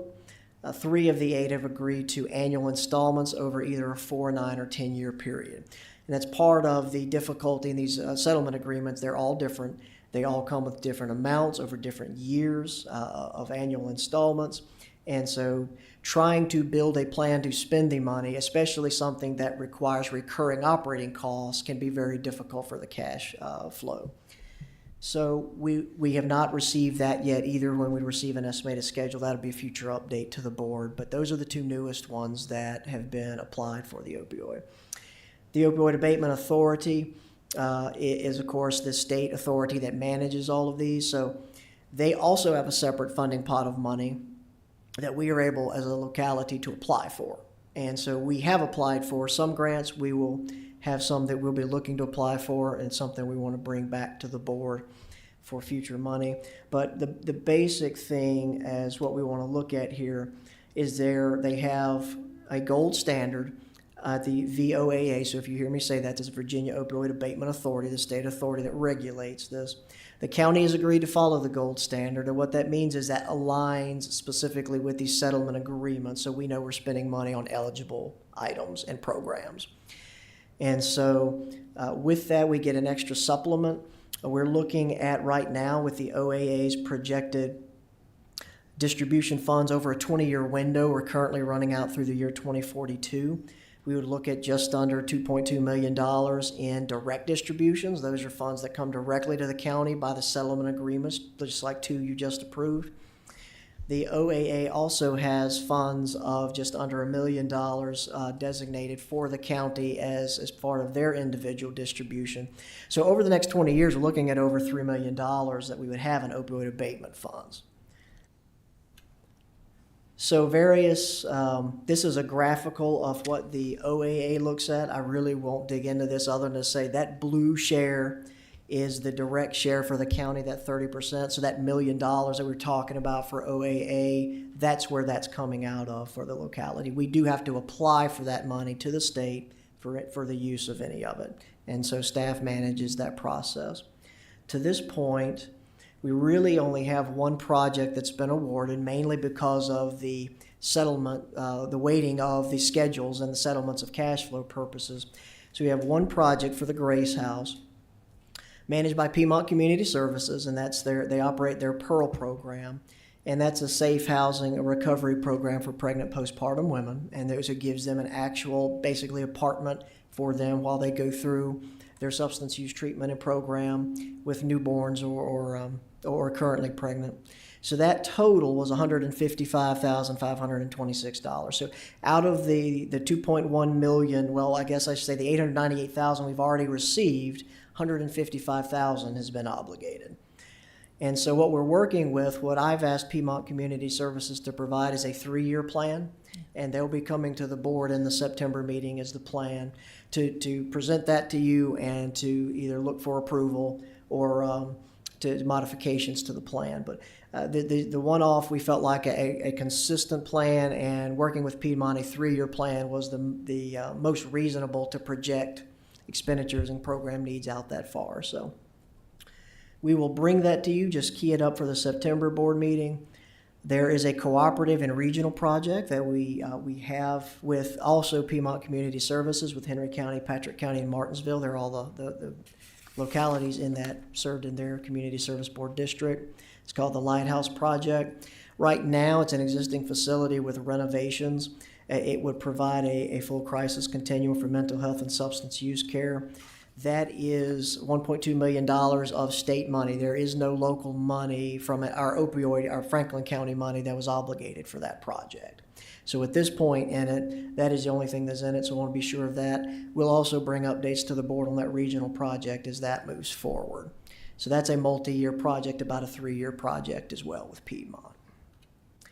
So next steps is we'll provide further information at your next meeting. Wanted to just reintroduce you to opioid funds. It's been a while since we talked about them. Here's what that looks like with these different pots of money. We've asked Piedmont to come back with a 3-year plan. We'll bring that to the board. And then, of course, if there are any other regional projects, usually there's a fiscal agent that has to be assigned to those, and so we work for that with any group. And of course, now the change in the application process is it can be submitted on a monthly basis. It was really once or twice a year. Now it can be submitted on a monthly recurring basis. And so as the board is comfortable and prepared to ask staff to approve for an application submission, then we will be certainly able to do so. And it usually goes to the next monthly OAA meeting for consideration. Mr. Chairman, that is opioid abatement update in a hurry. Anybody got any questions for? Mr. Chairman, I'll just share a quick note. Go ahead. I've been in meetings where our Attorney General, Jason Miyares, has been speaking over the last few days, and a very interesting point of reference that I found fascinating is back in the days of coal mining, West Virginia and Virginia, the coal miners, with their pain and so forth, were seeking out medication, and the physicians back in those days prescribed OxyContin. And they said, this is a pain medication and it'll make you feel much better. And so Jason basically took it all the way back there to the commencement of when these drugs started entering our system, with, and working forward to the opium, to the abatement issues that we're dealing with now. But I thought it was quite interesting to hear about the inception of really how that got started and becoming so pervasive. Thank you. Mr. Gwynn, you got anything you want to add to it, Jim? Okay. All right, Mr. Carter, we're going to do Davenport. Yes, sir. We've got Kyle Lux and Jesse Bach here. Who's going to present? So Kyle will be. Kyle is. Yes. So he's making his way, and so, Mr. Chairman, so the board did approve the interim financing, and so we're proceeding with the plan that Mr. Rose presented to you previously, and so we're to that point now of what's called a bond anticipation note, a BAN, as you'll see it with the acronym. And so we've got the plan of finance there. Of course, unfortunately, it's our fault that your packet is so thick this month with all of the financing documents that have to occur for this borrowing. And so, but that they, Mr. Laux, Mr. Bausch, with Sands Anderson, which is our bond counsel for this transaction and the county's bond counsel for all of our borrowings. We'll go through the items with you, and of course, we're here as staff to answer any questions as well. So I'll turn it over to Kyle. It's number 10, in tab 10 in your book, and we've got to do a vote on this. What did I do? It's not. Number 9. That's what I said. Yes, sir. Well, thank you, Brian, and to Mr. Chair and the board. Nice to see you as always, Kyle Laux with Davenport. David certainly sends his best as well. But I think Brian teed it up there perfectly. We've talked about this multiple times, and so I'll walk through just a couple slides, answer any questions you may have. But again, I think importantly, this is not necessarily new. This is really the culmination of a process of planning and discussion with you as a board over about the last year or thereabouts, certainly in line with the budget process. So again, I won't be long, Mr. Chair, but I think even before we go into the book, I will make one comment in terms of the beginning of the meeting with the GFOA awards for the audit and the budget side of things. And so we at Davenport obviously are blessed to be able to work with you as a county and work with lots of different local governments across the region, across the state. And to have that consecutive streak of awards on both the audit and the budget is both rare and very, very important as we think about this kind of process. So there are many of your even peer local governments in Virginia, whether it's counties and cities, that right or wrong really struggle with that process. It's becoming an increasingly complex process, but it's something that you've got to have very good staff to be on top of in order to continue achieving those awards, which is really just the culmination of being on top of all of the various changes in accounting standards. The last several years with all the various federal funding, it's become much more complex. So kudos to your finance staff and you as a board. You should be very thankful and blessed for having that. That really helps tee up this whole process. So apologize for making that comment, but I think it's important as we think about the next steps here. Thank you. So again, a little bit of background, but not much. Really basically the culmination of a process over the last year, really to get funding for capital projects. And so we'll talk about what those are. You've seen those as a board, gone through your budget process, so forth and so on. We as your advisors, not our job to come up with those. Those are your priorities in terms of the projects themselves. What this financing will do, which we'll talk about in more detail, is really give you a lot of flexibility to work over the next several years on a number of those large general government and school types of capital projects that again have been in the planning stages, kind of anchored by a few we'll talk about. But we're really at the point now, to the chairman's comment, with the approval of resolution here, with Jesse Bausch will be off and running to complete the process. On page 2, just exactly how does this financing work? We call it interim financing. This is something the county has done a number of years ago. It was about 5 years ago was the last time that we did something like this. What it really means is we're going to borrow some dollars. We'll do that in the public credit markets. You have excellent credit ratings, 3 of those as a county, most recently upgraded by Moody's, which you as a board recall. And so your 3 credit ratings are all one notch off of AAA, which is almost at the highest possible that you can achieve. So it sets you up very, very well to be able to borrow what is up to $20.7 million. That's that $20 million that David mentioned in the last meeting. We talked about during the budget process that will basically get to in the middle of the page here is a series of projects anchored certainly by the Magicraft property and the purchase of that. That's kind of maybe our big anchor, so to speak, in terms of projects. It's going to be a very large, long, useful life type of investment. And so as we think about the types of projects that you as a county take on, those things that have a long, useful life, they'll benefit generation of taxpayers to come.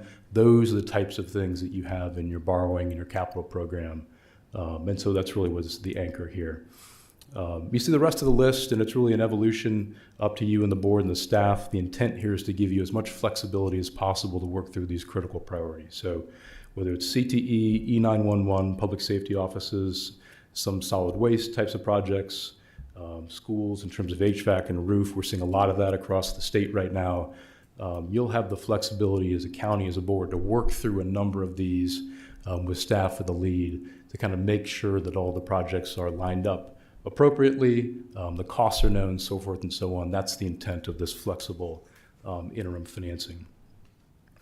Bottom of the page here, we'll show you a graph, but basically interest rates are very favorable to be able to do this. We're going to borrow on an interim basis. We'll likely be able to reinvest those dollars at or maybe above the rate of borrowing. And so Brian mentioned earlier in his report the county's fund balances. What that's going to mean is you'll be able to conserve those fund balances, continue to generate interest earnings. We'll be borrowing almost certainly at a rate that is below the rate you're earning on the money you have in the bank.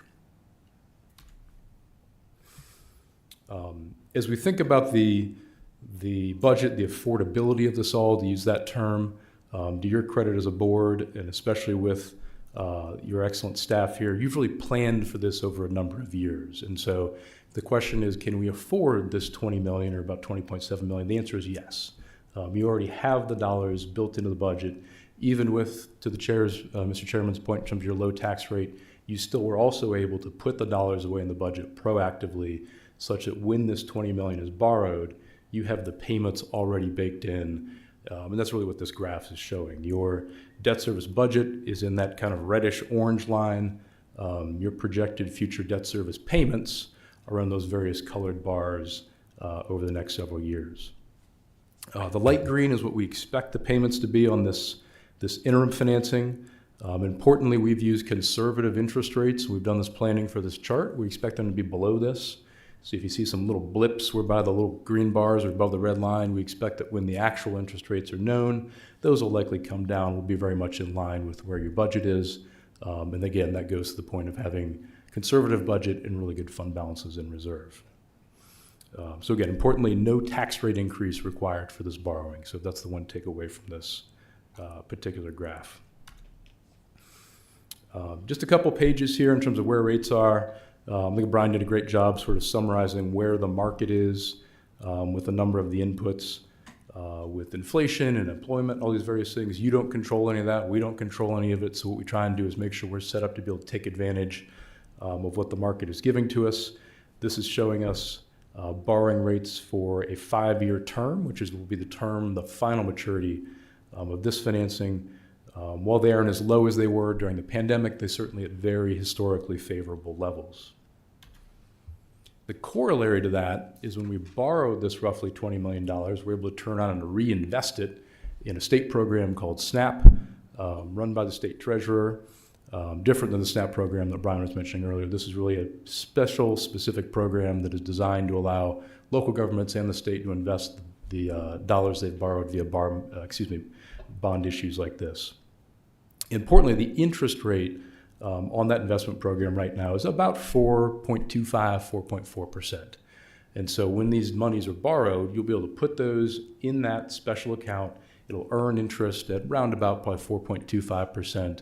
And so as we think about the borrowing cost, meaning the interest rate on the loan, we're expecting that rate's going to be probably about equal, maybe even a little bit below where you'll be able to reinvest the money. So again, from an interest rate perspective on both the borrowing side and the reinvestment side, it sets up very, very well to move forward. In terms of the next steps, again, here this afternoon, After this, I know Jesse Bausch with Sands Anderson, your bond counsel, has a resolution that at the pleasure of the board you could adopt. That's the last action we need of the Board of Supervisors. That'll provide the authorization that we as your advisor, working with staff, will use to go forward. The one other step from an authorization standpoint is the IDA on September 2nd. This is a process we've gone through in the past with the IDA, just the way the Virginia law works, insofar as they will adopt a resolution, but purely as a pass-through. The IDA has no obligation to the loan. They don't have any control over the projects. It's really just a legal pass-through. And that really is the second and final authorization that is required. From there, we'll be talking to the rating agencies early part of September. Those are getting set up right now. We expect those will go well. Obviously, with Brian's report there on the year end, that just adds to the trend of having very good financial results. All of those things get encapsulated in the discussion we have with the rating agencies. We expect that'll be positive. We'll get results back latter part of September, probably around about September 22nd. We can bring some of those results obviously back to the board. And that'll really lead to the sale of the note, if you will, or the notes, the latter part of September. That's when the interest rate will get locked in. That's when we'll know specifically what the rate is. So it's about a month and a half from now. We'll be in the markets with our ratings, locking in the interest rate. And that interest rate will be fixed for the full term of this loan, up to 5 years. By the middle part of October, we'll close. The funds will go into that SNAP account, be reinvested and able to be used for the projects, obviously CTE and the rest of the things that are ongoing at the board's discretion. So with that, I'd be happy to answer any questions, Mr. Chair, other members of the board that you may have. But clearly at the end of a very thorough process that you've gone through as a county for the planning of this. And so very much built within the budget, built in the policies. We expect the ratings will be positive coming out of this. Has anyone got any questions or comments for Kyle? None at all? Thank you, sir. Thank you. Good job. Very good report. I think everything we've read over it and gone over it and all, so we're there. All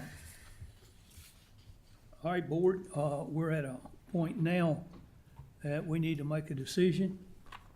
And if you look on in number 9, the very first page, on the back of that page, there's some motions there if we're at that point. But is there any comment or anything amongst the board before I take a motion there? Anybody got anything, or everybody's pretty much got their mind made up where we're gonna go?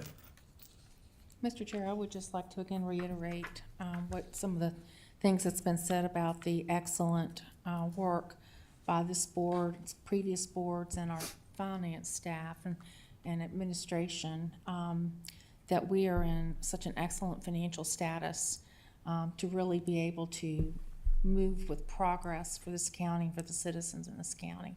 And we should be very proud of this. To be able to achieve this with no tax increase, I think is remarkable, and it's to the credit of all those that I've mentioned. It is a good feeling to have the finance staff in Davenport to fall back on, because they always come through on what they tell us, and to be able to borrow $20 million at no tax is No tax an increase. achievement.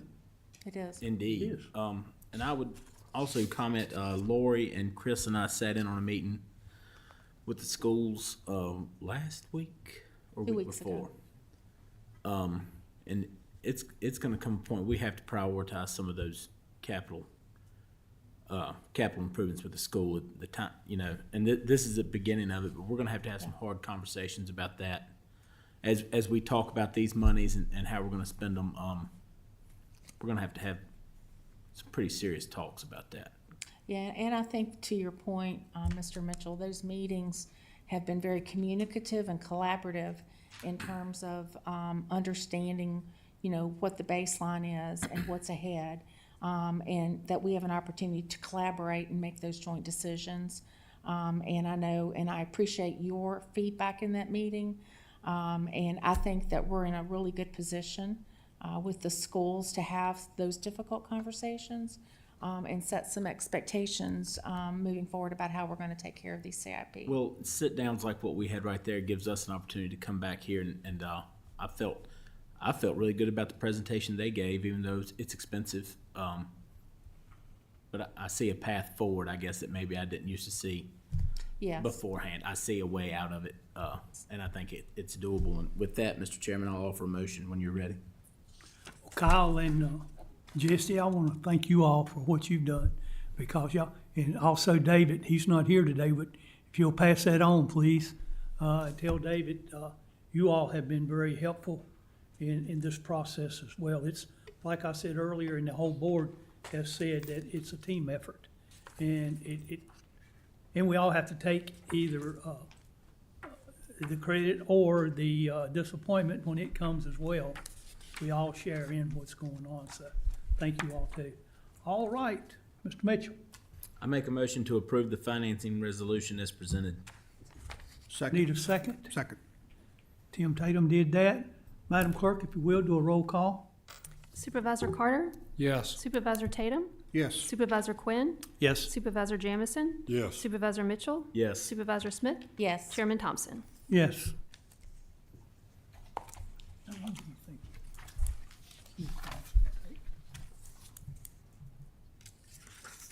You may have to hold it. 'Cause we're gonna be in closed session for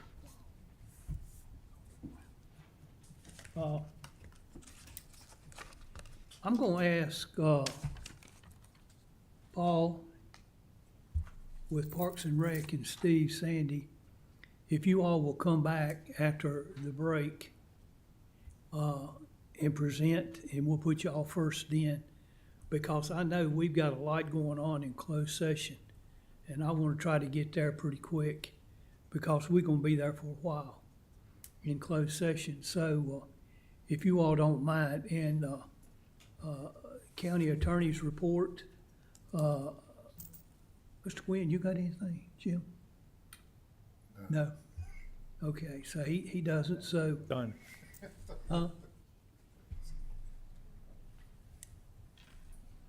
And so, and we'll hold other matters by supervisors until we come back at that time. So, with that being said, I think it'd be best right now if we go into closed session. And let's go into closed session first, and then we'll take a couple minutes and then come back and get our lunch and then our supper or whatever you want to call it, and then go back into closed session, because we've got a couple things we're gonna be there for a few minutes. Ms. Smith, you got okay, I thank you. do, sir. I would move that the Franklin County Board of Supervisors move into a closed meeting in accordance with Section 2.2-3711, A1, personnel discussion of appointments to county boards, commissions, etc. A3, discussion of the acquisition of real property or the disposition of real property. A5, discussion concerning a prospective business or industry or the expansion of an existing business or industry. A8, consultation with legal counsel regarding specific legal matters requiring the provision of legal advice by such counsel. A29, discussion of the terms of public contract of the Code of Virginia as amended. All right, I need a second. Second. Madam Clerk, we do a roll call vote, please. Supervisor Smith? Yes. Supervisor Quinn? Yes. Supervisor Tatum? Yes. Supervisor Carter? Yes. Supervisor Jamison? Yes. Supervisor Mitchell? Yes. Chairman Thompson? Yes. We'll go in the office right here. All right, we'll call our meeting back to order.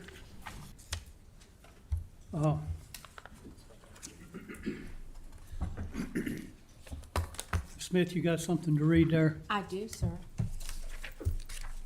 Yes, I move to certify that only public business matters lawfully exempted from open meeting requirements under the Virginia Freedom of Information Act were heard, discussed, or considered in the closed session to which this certification applies, and only such business matters as were identified in the motion by which this closed session was convened were heard, discussed, or considered in the meeting to which the certification applies. I need a second, please. Second. All right, Madam Clerk, we do a roll call on this, please. Supervisor Quinn? Yes. Supervisor Tatum? Yes. Supervisor Smith? Yes. Supervisor Jamison? Yes. Supervisor Mitchell? Yes. Supervisor Carter? Yes. Chairman Thompson? Yes. Yes. All right, let's go into the other matters by supervisors, and let's start with the County Administrator. I've already asked Mr. County Attorney, and he doesn't have anything to say, so I'm gonna ask the County Administrator. He's got some announcements and other matters to talk about. Sure. Mr. Chairman, under my items, couple of things, just point out some upcoming events and some other things. Of course, Davenport, our financial advisors, was with us earlier, and as part of the credit package that we'll be doing for the next borrowing, we're looking at a lot of our metrics, our key performance indicators, and so forth. And I thought I would just share this with the board. It's very interesting in terms of our building permits over the last 3 years. They've increased exponentially, double-digit percentage increases from a value of $183 million just a couple of years ago to this past year, almost $208 million in value. And then the number of permits has increased again, double-digit percentage increases.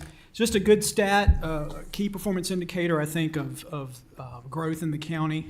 A couple of other accolades. I know we recognized the finance team earlier today, but I'll add one more. We received a letter from Governor Youngkin earlier today congratulating the county on being recognized in the 2025 Digital County Survey by the Center for Digital Government.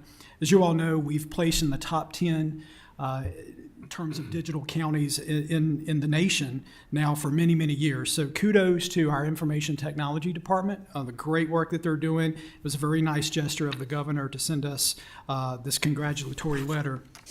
In addition, coming up in November at the Virginia Association of Counties Conference, and then likely before you and the board, Mr. Chairman, members of the board, we have been awarded a Virginia Association of Counties Achievement Award for the Franklin County Public Library. So congratulations. I know, Brandy, you worked a lot with Rebecca, our library director, on this, and it recognizes our library program and its role for community health. And it's a long initiative, and of course, you're going to hear more about that from Rebecca Ventola, our library director, Mr. Chairman, upcoming. And then I would add, in terms of upcoming events, Mr. Chairman, if I may, there's a flyer for you in front of you. The school system is holding a Career Technical Education Summit.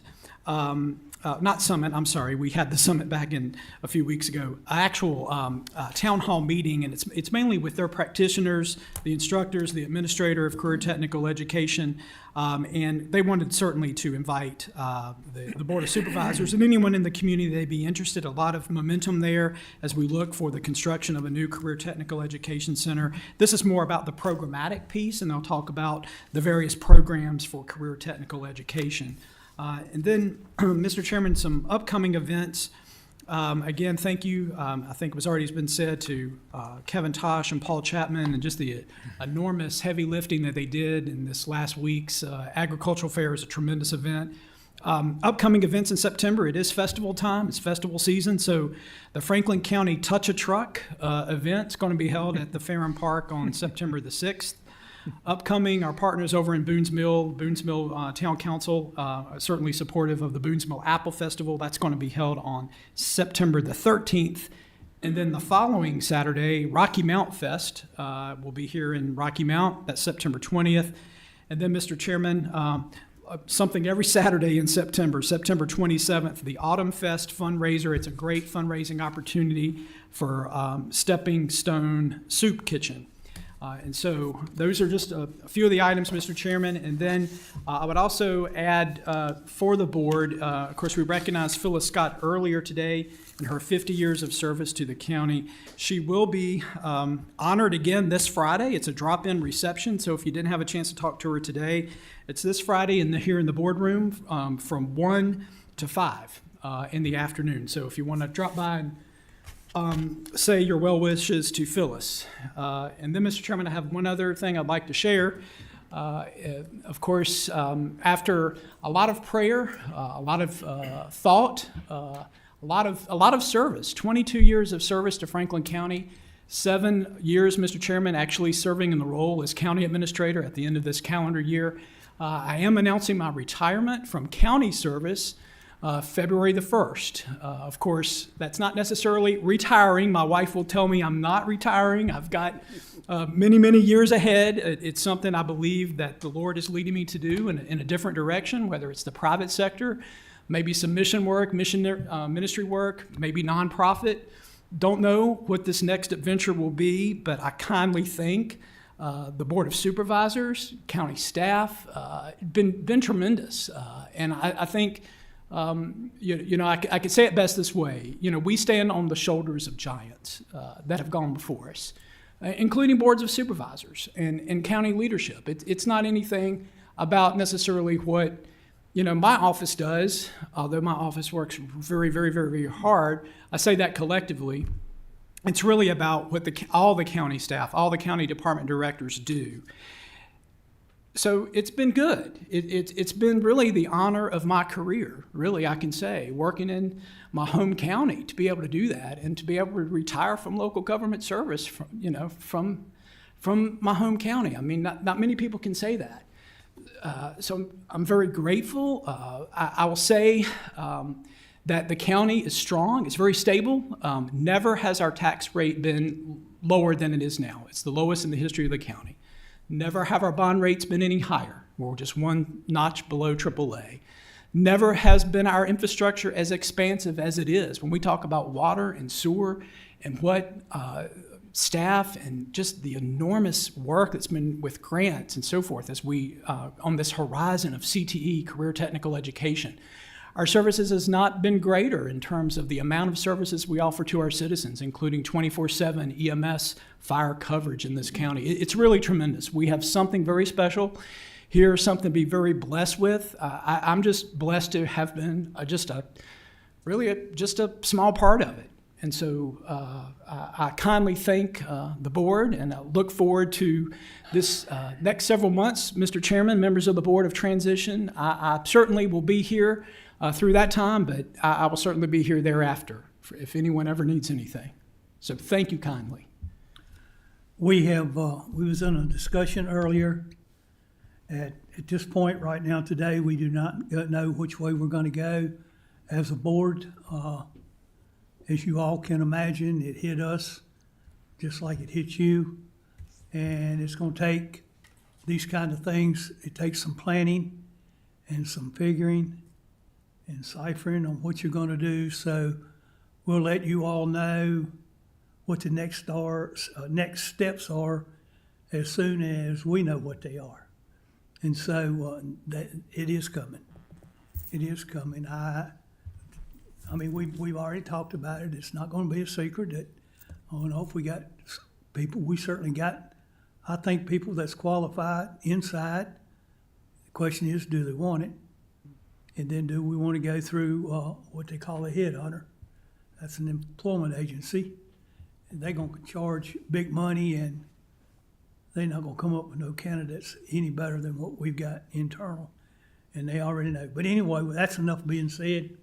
We just got to figure out what the next steps are, and we do not know what they are, but I want to tell Chris how much I appreciate him, his service to the county, and I don't need to tell you how long I talked to him and tried to talk him out of it and ask him, was it money? Did he need more money? We'd raise taxes a whole lot if we needed to. But of course, he said no, not to do that, and that he just thought it was another chapter in his life. I honestly, to be perfectly honest with you, the way Chris was talking in our meeting, I wouldn't be surprised if Chris doesn't go into the ministry and become a preacher and go that way, because he was leading that way. He's been counseling everybody, and we all know that's been around Chris for any amount of time, how he's been. I know all those times. I was told how many times he come visited me while I was in the hospital sick, and had prayers, and I know they were good because I'm still here when I'm not supposed to be, and supposed to be by all odds.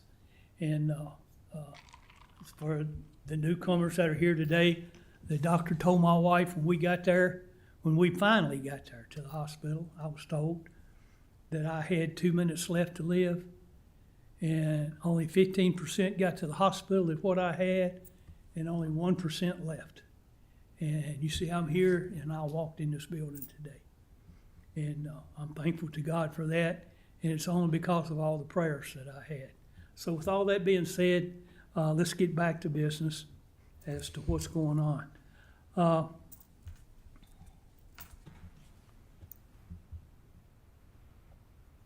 right, the Smith Farm, did you say you wanted to do that another time, Paul? Yes, sir.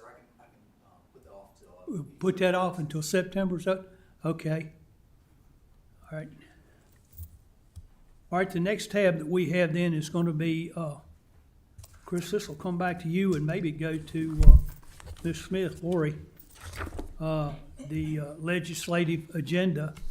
I know Lori's worked on that a whole lot, and she even done some revisions to it. And she's gonna give that out to everybody here. And let's talk about this briefly, before we go into other matters. Do you want me or Chris? Yeah, let's just go ahead and pass those out. Everybody's got one. I We think. already got one? I think. Amy? Yeah. Did you want Chris to overview anything? I gotta find mine first. Just in the interest of time, as we normally do as a board, we adopt our legislative priorities, and we're doing so, trying to do it a little earlier. Of note, our legislative priorities for this year, I have updated them to reflect categorically some of the things that we know have transpired at the General Assembly in the last session, and if there were further emphasis on issues important to this board. I have queried board members twice, I believe, for any changes. I have made a couple changes of note for you. Under economic development, under broadband, I have added a statement, support non-deployment funds directed to cellular enhancement. That's something we need to be really advocating for. Under, on page 3, environment and agriculture, there was a change under environmental to the harmful algal blooms. The General Assembly did award $250,000 to DEQ for inland waterway funding, which has never been in place. So what I've revised that is that we would like to see continued dedicated support to DEQ for inland waterways as it relates to harmful algal blooms testing and so forth, which would be a tremendous threat to Smith Mountain Lake, which none of us want to see that happen. I think that's it. I'll put this agenda before you all, and as you will recall, we will pull our 4 or 5 priorities. We will have printed a rack card type document that we will all get copies of to disseminate as you're out and about. And we will be presenting this legislative agenda. I think tentatively September 16th is what we're targeted, Mr. Whitlow, for our legislative luncheon, when we will invite our legislators to have lunch with us, and we would present our adopted legislative agenda at that time. We will have an opportunity to go to session after first of the year to further advocate our position. And we are fortunate in this county. We've got excellent access to our legislators.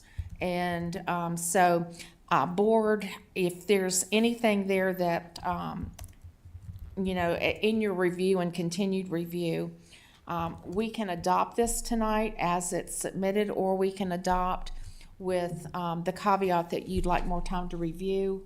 And if you wanted more time, we could come back and amend it, an adopted legislative agenda. We were hoping to get something adopted, again, to have it prepared for our luncheon with our legislators. So, Mr. Chairman, I would turn it over to you and Mr. Whitlow for further comments.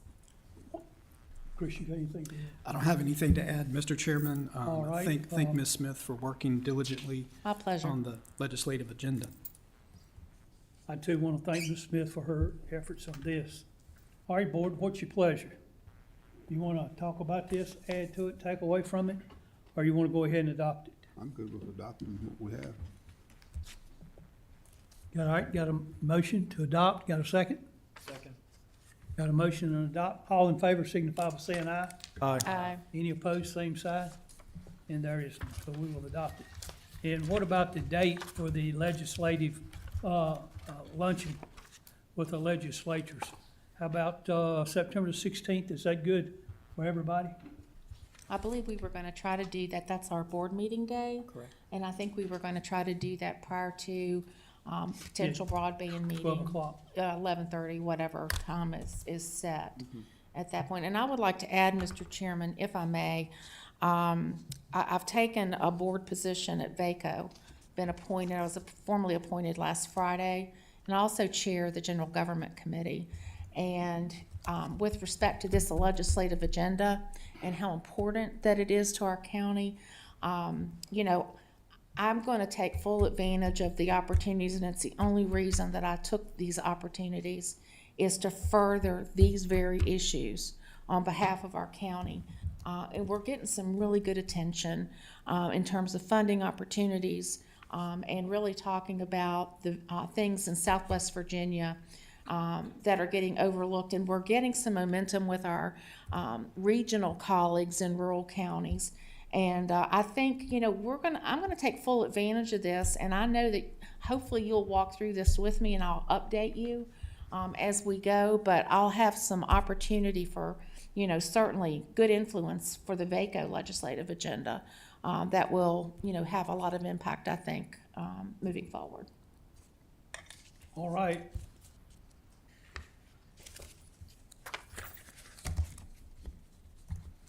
All right, other matters by supervisors. Other matters by supervisors. Let's start down on Mr. Jackson. No, I'm good. Nick? Mr. Chairman, I'd like to start by saying thank you to Chris for everything he's done. He will be missed. But we're gonna get some work out of you between now and then. Yes, sir. School starts back this week. I went and got my two signed up.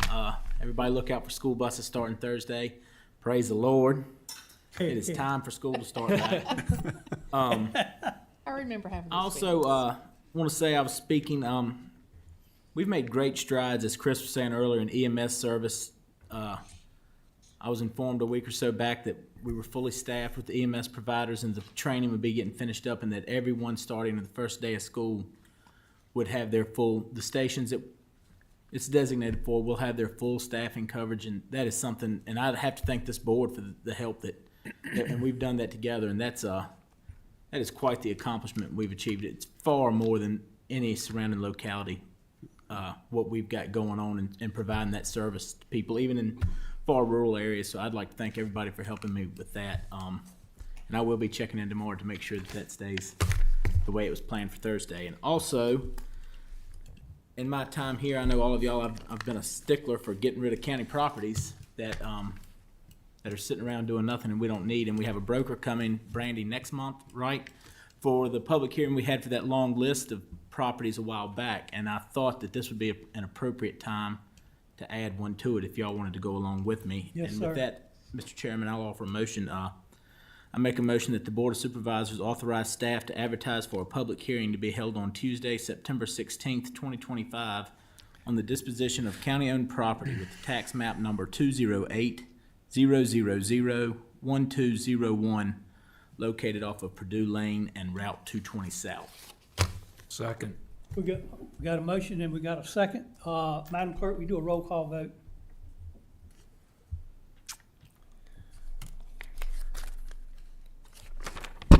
Supervisor Mitchell, Yes. Supervisor Carter, Yes. Supervisor Smith, Yes. Supervisor Quinn, Yes. Supervisor Tatum, Yes. Supervisor Jamison, Yes. Chairman Thompson. Yes. Thank you all, and with that, Mr. Chairman, I'm done. Thank you, Nick, for that. This piece of property, we can, it'll help with affordable housing, it'll help with some financing and with everything that's going on there. Formerly or commonly known as the Purdue property out behind the high school. And if we can get that Moducraft property, which we've already got a bid in on, we don't need both sets of properties. And we'll get this out, get some public opinions on this and some public comment and get things moving and get things going. All right? Mike, you got it. Thank you, Mr. Chairman. First of all, I'd like to say it's been my great pleasure to work with Chris and serve with him, and he's been a great leader for this county. I think our numbers and our tax rate and everything speak volumes to his guidance with this board and the great staff we have here at the county. And I consider him not only a county administrator, but a great friend. And congratulations, Chris. I attended the Ag Fair. I thought we had a great Ag Fair this year. The staff did a wonderful job there, especially Parks and Rec. So thanks for all that. And that's all I have, Mr. Chairman. Lori? Yes, thank you, Mr. Chairman. Mr. Whitlow, I'm not going to get through a lot of comments tonight, but I just want you to know how appreciative that I personally and professionally am to have been able to work with you the short time that I've been here, 5 years. And you set the example for excellence in culture of the organization, and stellar staff support, and making sure and every day you wake up with Franklin County top of mind. And it shows in you personally and professionally. And you will be missed by many. You're heavily involved across the state. You have had so much influence that have brought us to these positive accolades that we talk about today. And you've played a significant role with your leadership and of your staff and of this board. And for that, I'm eternally grateful. And I wish you only the very, very best in your retirement. And we know where to find you. I just don't want you to forget about that. We know where we can find you. But I don't have anything else, Mr. Chairman. Tim? I'd like to say, first off, kudos to our Parks and Rec and Kevin Tosh for the fair. I was unable to attend the ribbon cutting and didn't get to go as many nights as I'd like to, but I was able to go down there Saturday and just seeing the families and the activities and my 3 granddaughters. I think it is a wonderful event that we're able to provide for our families in Franklin County. And I thank you so much for the hard work that y'all put into it. Second to none. And Chris. Yeah, yes, sir. We go back quite a ways. We do. Chris and I have known each other our whole lives. At least I've known him all his life, because I'm a little older than he is. But we grew up together, same neighborhood, went to church together for many years. And I know where you live, buddy. I think you do. Yes, I do. And, you know, Chris, you know, you have been a very influential and very strong, I guess, director for the way this county has gone. Your insight has been spot on. You know, you hear people complain out in the community, and people always gripe. They gripe about us no matter what we do, and of course they gripe about you too. And I heard a gentleman one day, and he was complaining about the money that the county was spending, and I told him, I said, let me tell you something about Chris. I said, Chris is tight. I said, if he spends the county money like he does his own, and you know and that's one thing that you know, I have to say, Chris, he cares, and the job that he has done here, he has done with 100% from the bottom of his heart, and you can see it. And I guess, you know, as somebody said earlier tonight, we were talking, it's in your genes. Yeah. Like I said, I know your family, and we're not going to let you go anywhere. You know, if you're going to be in the neighborhood, I might find you another job down there closer to your house. But thank you, Chris, for your leadership. Thank you for the job you've done here serving Franklin County, and you know, we owe you a great debt of gratitude. Yeah, thank you. Thank you. That's all I have, Mr. Chairman. Dan? I would also echo what everybody said about Chris. And Chris, just congratulations on your decision. I know how hard it is to make a decision like that and to be at peace with it. And you're very much at peace, and it's an agonizing call. But you had an amazing run here, and I think you were somewhat modest about the results. They're off the charts. So we're really happy with where we are, where we're going, where we've been. So thank you for that. Regarding the Ag Fair, I was able to go 2 nights. It was great. Kevin and your whole team, thank you very much. My funniest story was I saw one teenager, I can't remember which night, but it was easily in the mid-90s. And he was wearing a heavy sweatshirt. And I thought just how form comes over function for teenagers these days. So that was pretty funny. And then up to the board and to Chris, I wanted to recommend that we recognize Bill Mitchell for his service on the library board.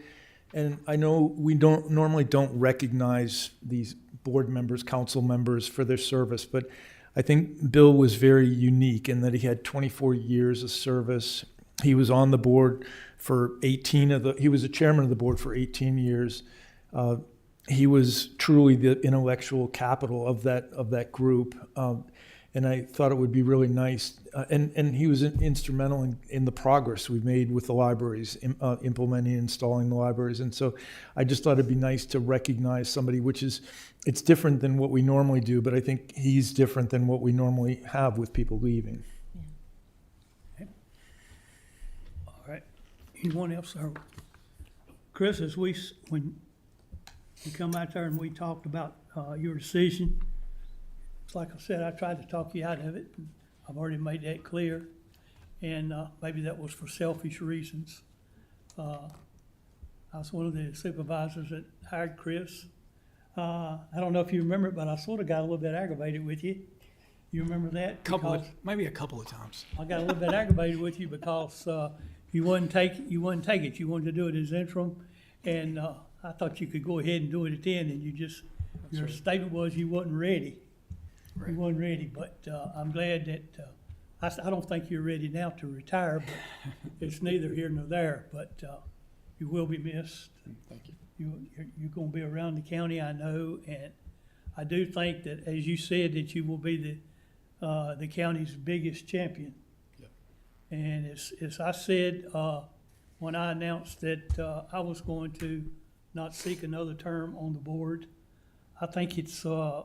As the statement was said to me, and I think it bears repeating in your case, that it's a wise man or woman, but it's a wise man that knows when it's time to stop, just like when it's time to start.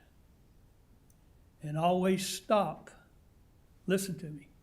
Always stop when you're at the top of your game and you ain't got no red marks. And that's the way Chris is going out.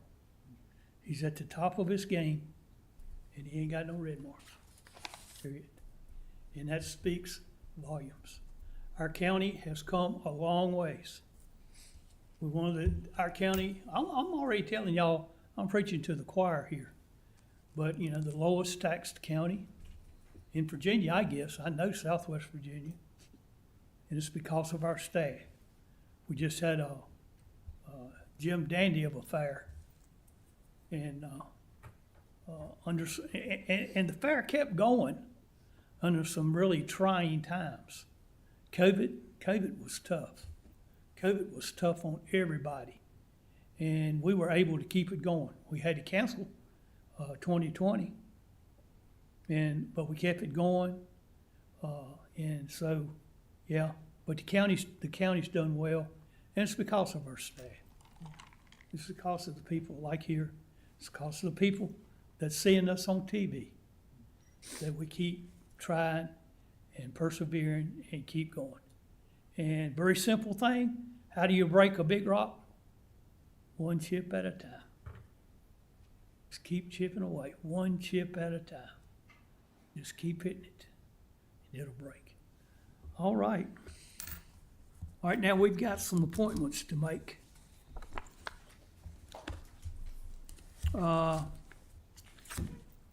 let's just start, see, I started on that end a while ago.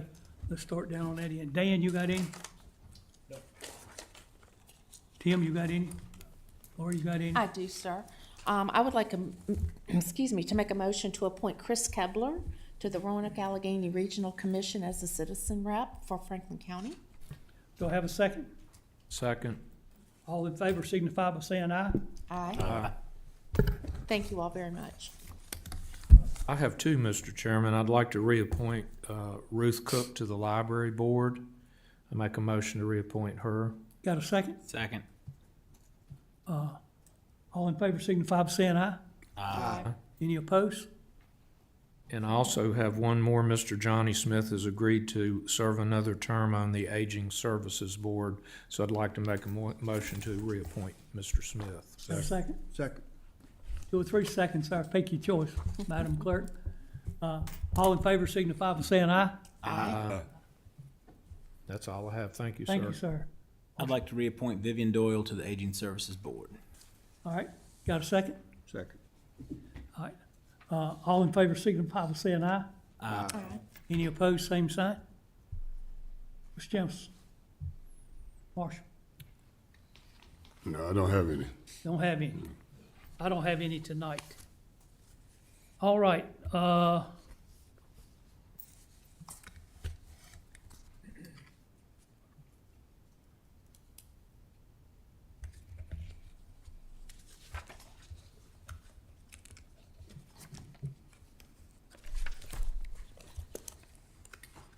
right, we got public hearing. Let's do our public hearing. The Smith Farm Mitigation Bank. Mr. Sandy. Yes, sir. Thank you, Mr. Chairman. This pulled up. And I thank you for not making me go right after Chris made that announcement, so had a little time to digest. But we do have a public hearing scheduled this evening for possible lease of property, of county property. And so in this particular case, it involves mitigation bank. And I'll get into some explanation of kind of what that means, but just to really primarily to satisfy legal processes, we need to hold a public hearing.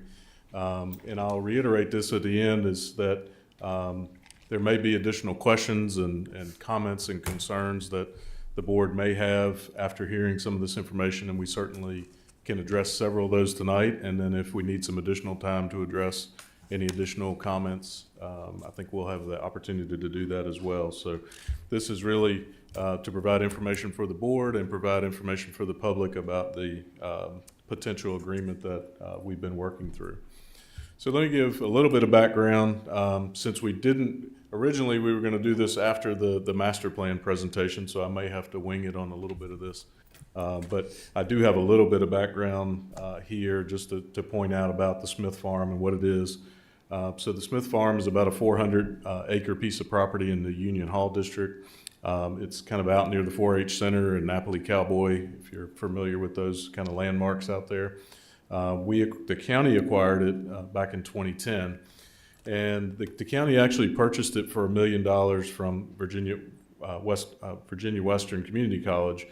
The neat thing with that, for those of you that maybe don't recall, is that was, and Chris may need to jump in and help me, but I think it was basically $100,000 a year that was paid for 10 years, and that money actually went to provide an education for Franklin County students to attend the community college through the CCAP program. So yes, there was money paid for it, but that money was really just reinvested back into the youth of Franklin County. And so great opportunity there with that piece of property. And then that property in essence was paid off in 2020. There are some deed restrictions and some in the will from the Smiths of some intended uses, desired uses for the property. Primarily those focus around recreation, educational, preservation, and forest agricultural uses. And then this property, probably well over 10 years ago now, was kind of looked at as a possibility for an area of preservation as well as recreation use. So really since 2016, the county has been pursuing the creation of stream wetlands and nutrient credit banks on this property. So I'll show you a plan that was done several years ago that was kind of the initial plan that we've kind of worked through as far as what that would look like and how the nutrient credits would be utilized on this property. And then the whole intention of that along the way has been to complement and for those the mitigation bank to coexist with the recreation opportunities on that property as well. And I'll just note that really over the past couple of years, the environmental regulations have really evolved, and there's a continued need and a continued demand for these mitigation credits that we're talking about this evening. So as I mentioned earlier, in 2016, we started looking at the mitigation bank. We also, Parks and Rec also started looking at developing a master plan, which they're currently kind of revising and updating, and that will be a subject of a future work session. But some of those initial uses in the 2016 plan was a public park with a campground, special event site, lake access, trail networks, and so forth. And so, as I said, that plan is currently under some revision, and Paul will be talking to you folks, likely in September more about that. And if you do recall, in September of 22, the board approved the first kind of trail, the first real trail in that development, and that was completed. And several of you, I think, were at the groundbreaking and the ribbon cutting for that trail that's there. And I think Reba has left us, but I know Reba was a big part of seeing that happen and working with Paul and his folks.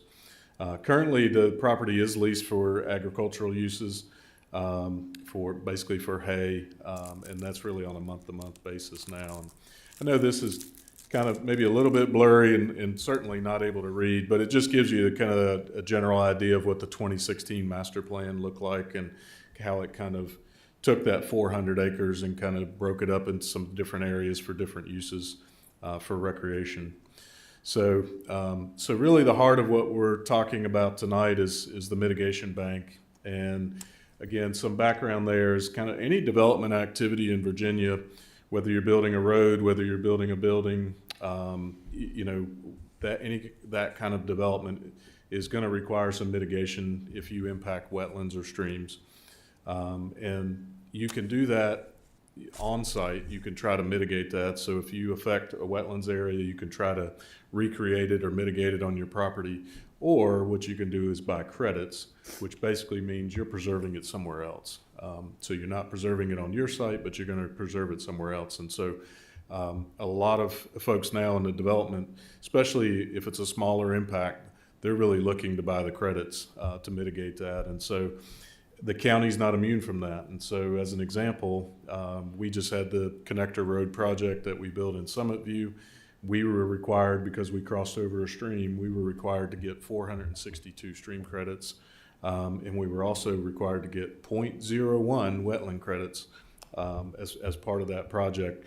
And so that just gives you an example of the types of activities. Like I said, roads, it could be infrastructure, it could be utilities, and it could be pad sites and so forth. So the county also has to comply with those regulations. And so as we've done the connector road, as we've graded some pad sites out in Summit View, we've also had to utilize credits for some of those. And then, as an example, with traditional medicinals, as they continue to develop that site and do their stormwater management, they're also going to have to mitigate some nutrient credits. And so that's kind of the next bullet there, is that stormwater management regulations also require mitigation. And so the bank that we're proposing would have all of these various credits. They would have nutrient credits, stormwater credits, or stream credits, and wetland credits. So just another note is mitigation banks in Virginia, they're actually regulated by the Code of Virginia. So the section there is 62.1. So that's what outlines how these banks operate in Virginia. And I will note that localities such as Franklin County can only operate a single user mitigation bank. And really what that means is you can create a bank, the county can create a bank for their own use, but the county cannot sell those credits to someone else. if they develop it themselves. They have to work through a third party to be able to sell those credits on the open market. I'll also note that the use or the sale of these credits are limited to the same watershed or adjoining watershed of the project. So as an example, a development that is in, let's just say, Richmond, would not be able to utilize credits from this bank because it's outside of our watershed.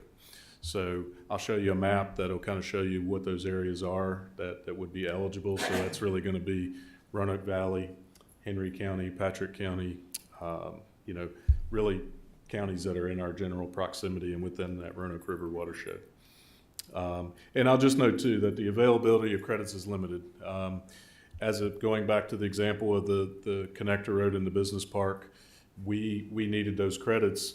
However, there were no credits available when we needed them. And so we really had to start the project, and the developer or the contractor was not able to go in that area and impact the streams until we were able to find those credits. And it took us about 4 months to locate the credits in a bank that was within our watershed to be able to get those credits and purchase those credits. So the ability to have access to those credits is important, you know, for the county and also for people developing within the county as well.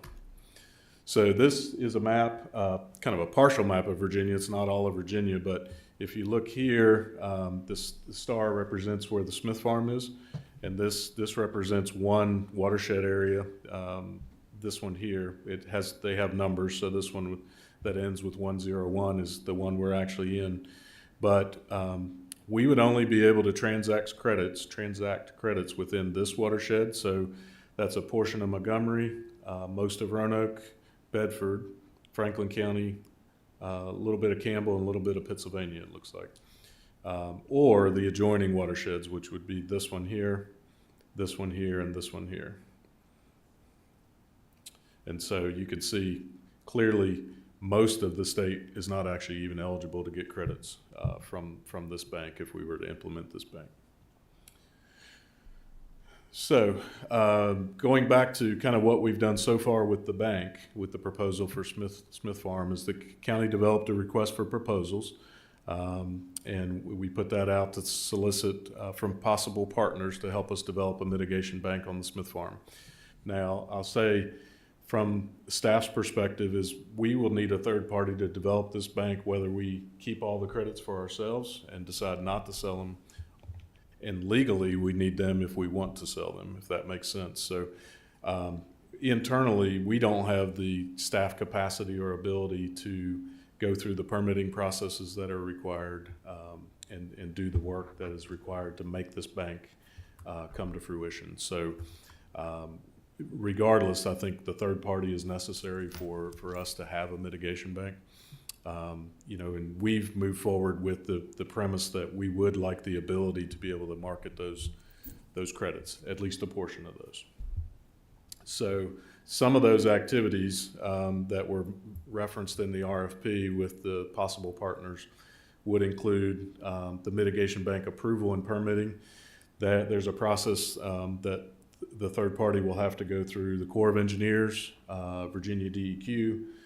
This is roughly about an 18 to 24 month process just to get through the permitting process to just have the ability then to start to develop the credits. And so along with that would be design for the mitigation bank itself, construction, and what we mean by construction is likely there's going to be stream restoration that has to happen. So whereas some of these streams have kind of straightened out over the years, they'll actually go back in and put curves back in the stream so the water slows down, and they'll go back and fix the banks of the creek so they're less, the erosion is less, the banks are flatter, not as steep. They'll plant trees, they'll plant other vegetation and so forth. So when we say construction, that's the kind of construction that we're talking about.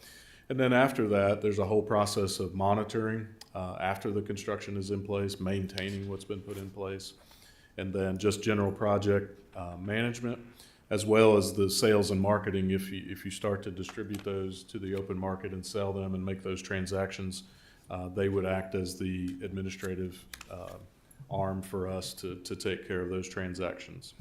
So Clearwater Ventures LLC, a group out of Richmond, was the only respondent that responded to our RFP. So we moved forward with discussions with Clearwater to really start to develop a framework of what an agreement would look like. And so, again, that's really the purpose of us having the public hearing tonight, is to talk about where we are with that framework, see what kind of public comment there may be, and see what kind of feedback the board may have as well before we move forward.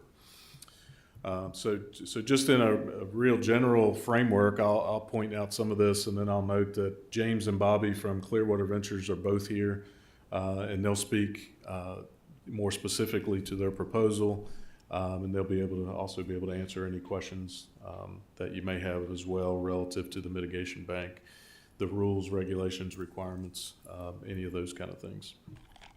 So under the proposed framework that we've been working with them on, Clearwater Ventures would acquire permits. They would develop and manage the mitigation bank on behalf of the county. The county will maintain ownership of the property. I do want to point that out, that the entire 400 acres will still be owned by the county.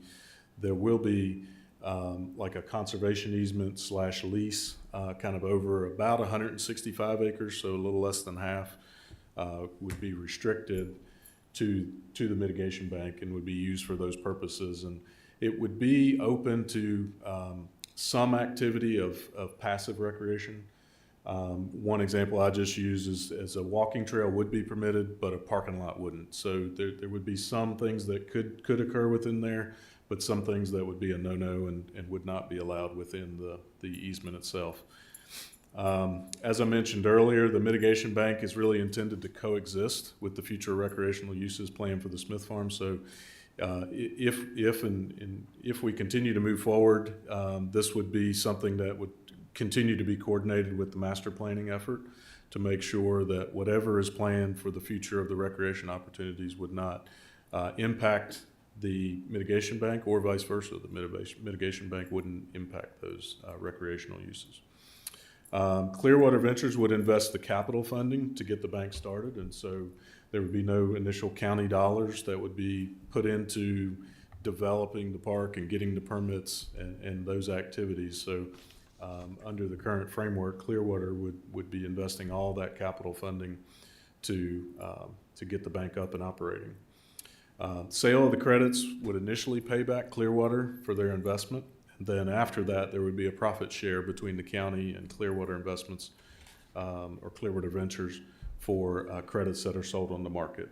And so these credits are really kind of like a commodity. Those prices fluctuate based on the market. Again, right now, they're very limited I think they're really very limited across the state, but they're especially limited here in our area, as I mentioned earlier in our example.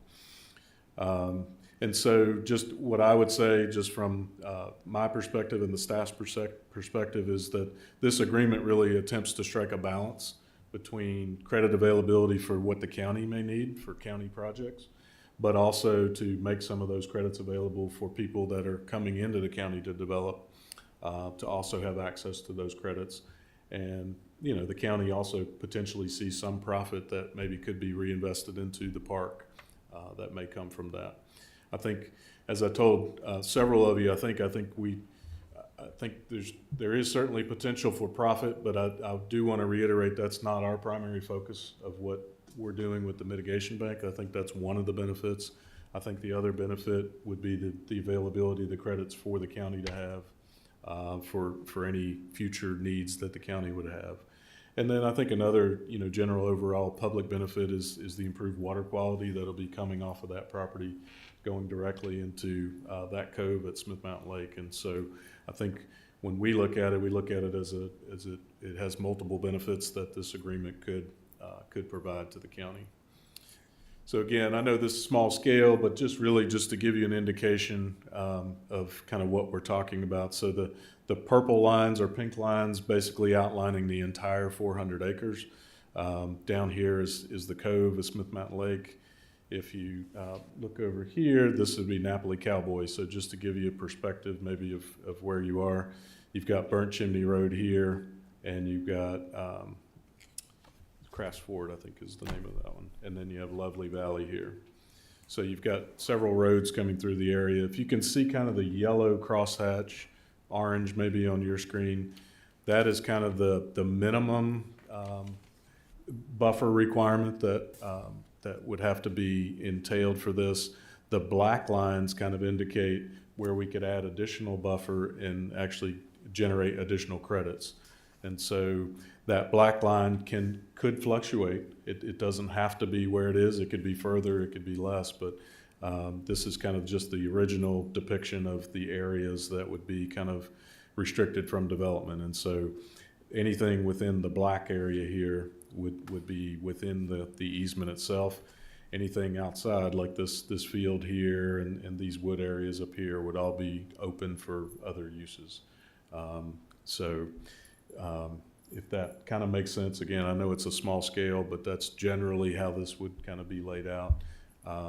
They would have to go back in, like I said, and really kind of fine tune this based on any future recreational needs as well before it's submitted to the approval agencies. I would note too that we've had several conversations about, could you put a road through some of these areas? And the answer is yes, that the preference would be to go ahead and show any kind of road crossing or anything like that, bridges, prior to submitting to the approval agency. So it's already accounted for and it all gets approved as one package. Not that it's impossible to come back later, but it would you'd have to go back through the permit modification process. And so, again, part of the working together of this would be to identify any of those needs for road crossings or, any other things that could affect the mitigation bank and go ahead and show it, on the original proposal. So I believe this is the last slide just for me, and then I'll invite Bobby and James to come forward. Clearwater Ventures founding partner Bobby is here, and James Parker, his partner as well. And then they're going to talk more about the bank and agreement details. Again, no action is necessary this evening. I think, really would like to hear the feedback. Staff wants to hear your feedback. We want to be able to hear what some of the public feedback is. And then if the desire is to continue to move forward, to be able to develop it into a contract that we would feel comfortable approving, maybe as early as next month. And so, as I noted earlier, we do have a publicly advertised public hearing to gather comments. And so after they make their presentation, Mr. Chairman, I think all of us would welcome the opportunity of questions, but then we would need to open the public hearing for any additional comments. Yes, sir.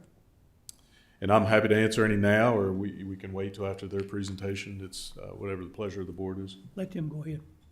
Okay.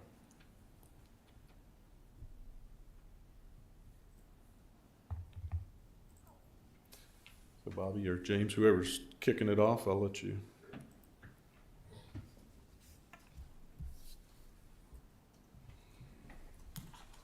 Thanks, Steve. And you can arrow down. Okay, great. Good evening, ladies and gentlemen of the board. Thank you to staff for sticking around. Appreciate it. Bobby, will you speak into the mic, please? Yes, sir. Sorry. Thank James, you. you can come up too if you want. My name's Bobby Prout. I'm one of the owners of Clearwater Ventures, and along with me is James Parker, my co-owner of Clearwater Ventures. We're here, as Steve said, to tell you more about our proposal that we submitted in November of 2024 to partner with the county to own, operate, and develop the Smith Farm mitigation banks. I guess before we get going, it's kind of an exciting meeting, Chris. Congratulations. I would just say, while I don't know that we've worked a ton together, we have worked with your staff for the past probably 18 months now, and we work with a lot of stakeholders and partners, and your folks have been top-notch. Polite, knowledgeable, thoughtful, reasonable, very engaged. Our presentation is probably somewhat repetitive because Steve just kind of nailed it. But did want to say congratulations. Sounds like you got an exciting next chapter. So we're going to go through our presentation, and I thought it would be helpful for both you to hear from both me and James, since we are the two owners of the company, and this is a long-term partnership if we decide to move forward. I can tell you, you will be involved in this project for 10 years after we build it, and we won't build it for another 2 years. So we're looking at least 12 years of being together. So like for you to get to know us, just like we've gotten to know Steve and others here. All right, let's see, next. So I'm going to turn it over to James to give you a background on Clearwater. I think that'd be probably an appropriate first step, and then we can dive into some of the nuts and bolts of the proposal and benefits, et cetera. Thank you, Bobby. Mr. Chairman, fellow members of the board, thank you for having us. Again, James Parker, and co-founder of Clearwater Ventures, and really pleased to be here. Just a little background on Clearwater.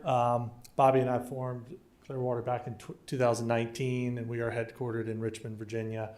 Bobby and I have worked together dating back to 2008. So we've got a long history in this industry and have worked together closely for the past 13 years, developing water quality mitigation projects throughout the state and elsewhere. Our current team consists in total eight folks, including 2 professional engineers, an operations manager, a project manager and biologist, and a field technician, along with a office administrator. So a relatively small but committed and dedicated group. The Clearwater team and Bobby and I, since 2019, have always strived to develop a team that can take the project from cradle to grave, excluding the construction. But our team can, from the get-go, perform all the necessary diligence, acquisition, easement, recordation, and then, of course, the approval process is the most lengthy and perhaps challenging, the entitlement process. So we really take pride in the fact that our team has the expertise and experience to start it, initiate it, get it approved, designed, and then oversee the construction, as well as perform all the post-construction monitoring and maintenance. Right now, currently, Clearwater owns and operates over 20 wetland stream mitigation as well as nutrient offset reduction projects throughout Virginia, including one that straddles the Franklin and Henry County line. Great. So now we'll talk a little bit more about the proposal itself. So the proposal is that we would partner with the county, and Clearwater would own and operate and develop the mitigation bank and nutrient bank. As Steve indicated, that entails, and James indicated, it is really from cradle to grave, meaning we take it and we'll pursue the approval process, we'll get it approved, meanwhile we'll get it designed, we'll get all the construction permits in place, we'll then coordinate the construction. It's the only thing that we don't really do in-house. And then we'll monitor, maintain, and report on it over the next 10 years, which involves interactions with both federal and state agencies to ensure that the project performs as anticipated over that period of time. The end goal being that at 10 years, you really have a self-sustaining system.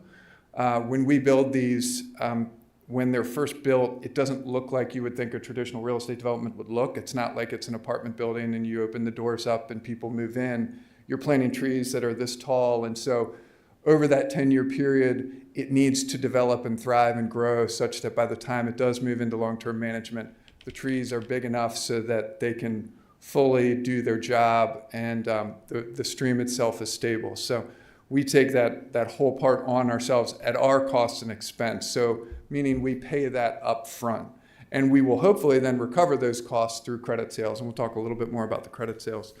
So what would the county obligations be? Well, we need rights in and to the land. So it would be an easement that you would convey to Clearwater. It's not fee simple transfer, as Steve said. So you will retain ownership of the land, and you will retain the ability to have a park there. We're not restricting that, and we're not limiting that really in any meaningful way, I don't think. I think there are some limitations on how many trails you could put there, of course, but realistically, I think you will see that this overlays with what you want to do pretty well. The county will also have to convey a conservation easement on the mitigation bank property, not the entirety of the farm, just the mitigation bank property, which is approximately, I think, 165 acres right now. And that means that easement would serve to protect the property in perpetuity.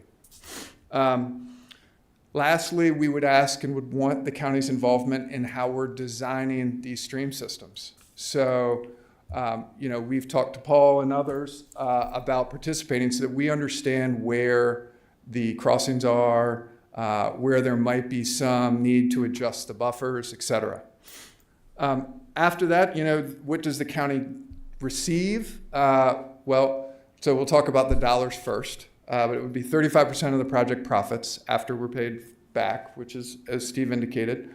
We've also, over time, modified our proposal such that we would specifically reserve for the county's option to purchase up to about 3,800 credits.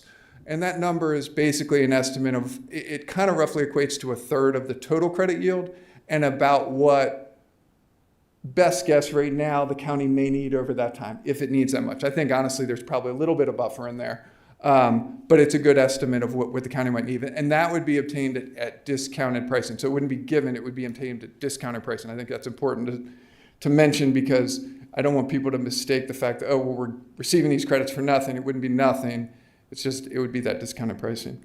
The project also is part of the approval process. We need to put together a long-term endowment for the mitigation bank. Again, the 165 acres. That long-term endowment, it's an estimate now, I think we've estimated about $150,000. The idea is at the end of 10 years, whoever the long-term steward is of the mitigation bank will be able to use those funds to ensure that the project is kept up to the standard in which it is expected. So, I think most easily known would be trash and trespass. So if you have people who are going in there and maybe they decided to have a lunch there and they left all their trash. Okay, well, a long-term steward might come in and see that and pick up the trash. Could also be invasives. Suppose there was a flood and you had a bunch of seed that came in through and put a bunch of invasives in there. Well, their money should be there to pay for those, to treat the invasives. So in other words, there's a pot of money there that's available to help maintain that area. And I think the vision that you would want, not only for a mitigation bank, but also as an amenity for a park. Last piece is it just touched on the county would retain the fee ownership of the land, which I think is an important element as you maintain the flexibility to design that park as you want. So now I'll turn it over to James, and he can go through a little bit more about the plan itself. Yeah, so Steve touched on it. The plan provided a previous conceptual plan. This is one that we did based on our work over the last 18 months. It definitely mirrors the original plan. I just thought I would touch upon a few things. Again, I think Steve mentioned the nutrient bank. The nutrient bank is approved across 50 acres with a total of 52 nutrient credits available for the market. The stream mitigation bank would entail basically another 12,000 linear feet of stream channel and those associated buffers up to about 200 feet. Our work would involve the stream restoration. And if you're familiar with the property, the red lines down really closer to Smith Mountain Lake, those represent the opportunities for stream restoration. The cattle are present in those areas, and that's where the most degradation exists. The northern sections of the property are what we would call preservation areas. Those streams are intact. They're forested at present and in good condition. All of those areas generate credits. The work areas are really in those lower sections closer to the lake where the restoration is proposed, where there's very little to no buffer, riparian buffer on those streams. As been stated several times, this is a conceptual plan, and while the nutrient bank is shown as it's been approved, the conceptual plan of the stream bank is exactly that. And our goal would be to work with Paul and Parks and Recreation and the rest of the folks at the county to figure out what the goals are for the property other than the mitigation bank, and devise a plan that incorporates the park elements while not giving up the opportunity to generate a sufficient amount of mitigation credits. And again, you can see where the inputs, the two main streams, input directly into the cove at Smith Mountain Lake, so the water quality benefits will be immediate and noticeable, particularly upon removal of the cattle. And then the restoration will entail restoring the channel itself and returning some sinuosity to slow down the storm flows, as well as laying back the banks and reestablishing connection with the floodplain. So again, when storm events occur, water is allowed to spread out in a small floodplain and be absorbed in that floodplain and reduce the storm flows downstream. So I'll turn it back to Bobby.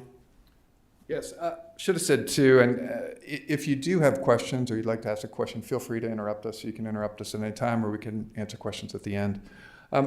So let's talk about the benefits.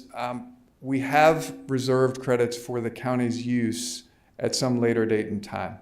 So what we have in our proposal right now is it's about $3,800. That would be a discounted pricing. We have proposed that the county would purchase those credits shortly after their release, given that the future is a little unknown and uncertain, and if there are projects that the county would want to use, they should buy them sooner than later. However, we have flexibility in that. So if the county were to say, look, I don't need these credits immediately, I'd like to defer some of that purchasing to a later point in time.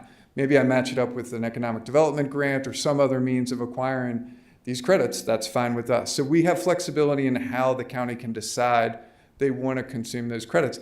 If the county needs more credits, we're happy to talk with the county about how to obtain more credits for their own projects. I think, again, Steve and his staff have done their best work to determine what they think is a reasonable number over a fairly long period of time.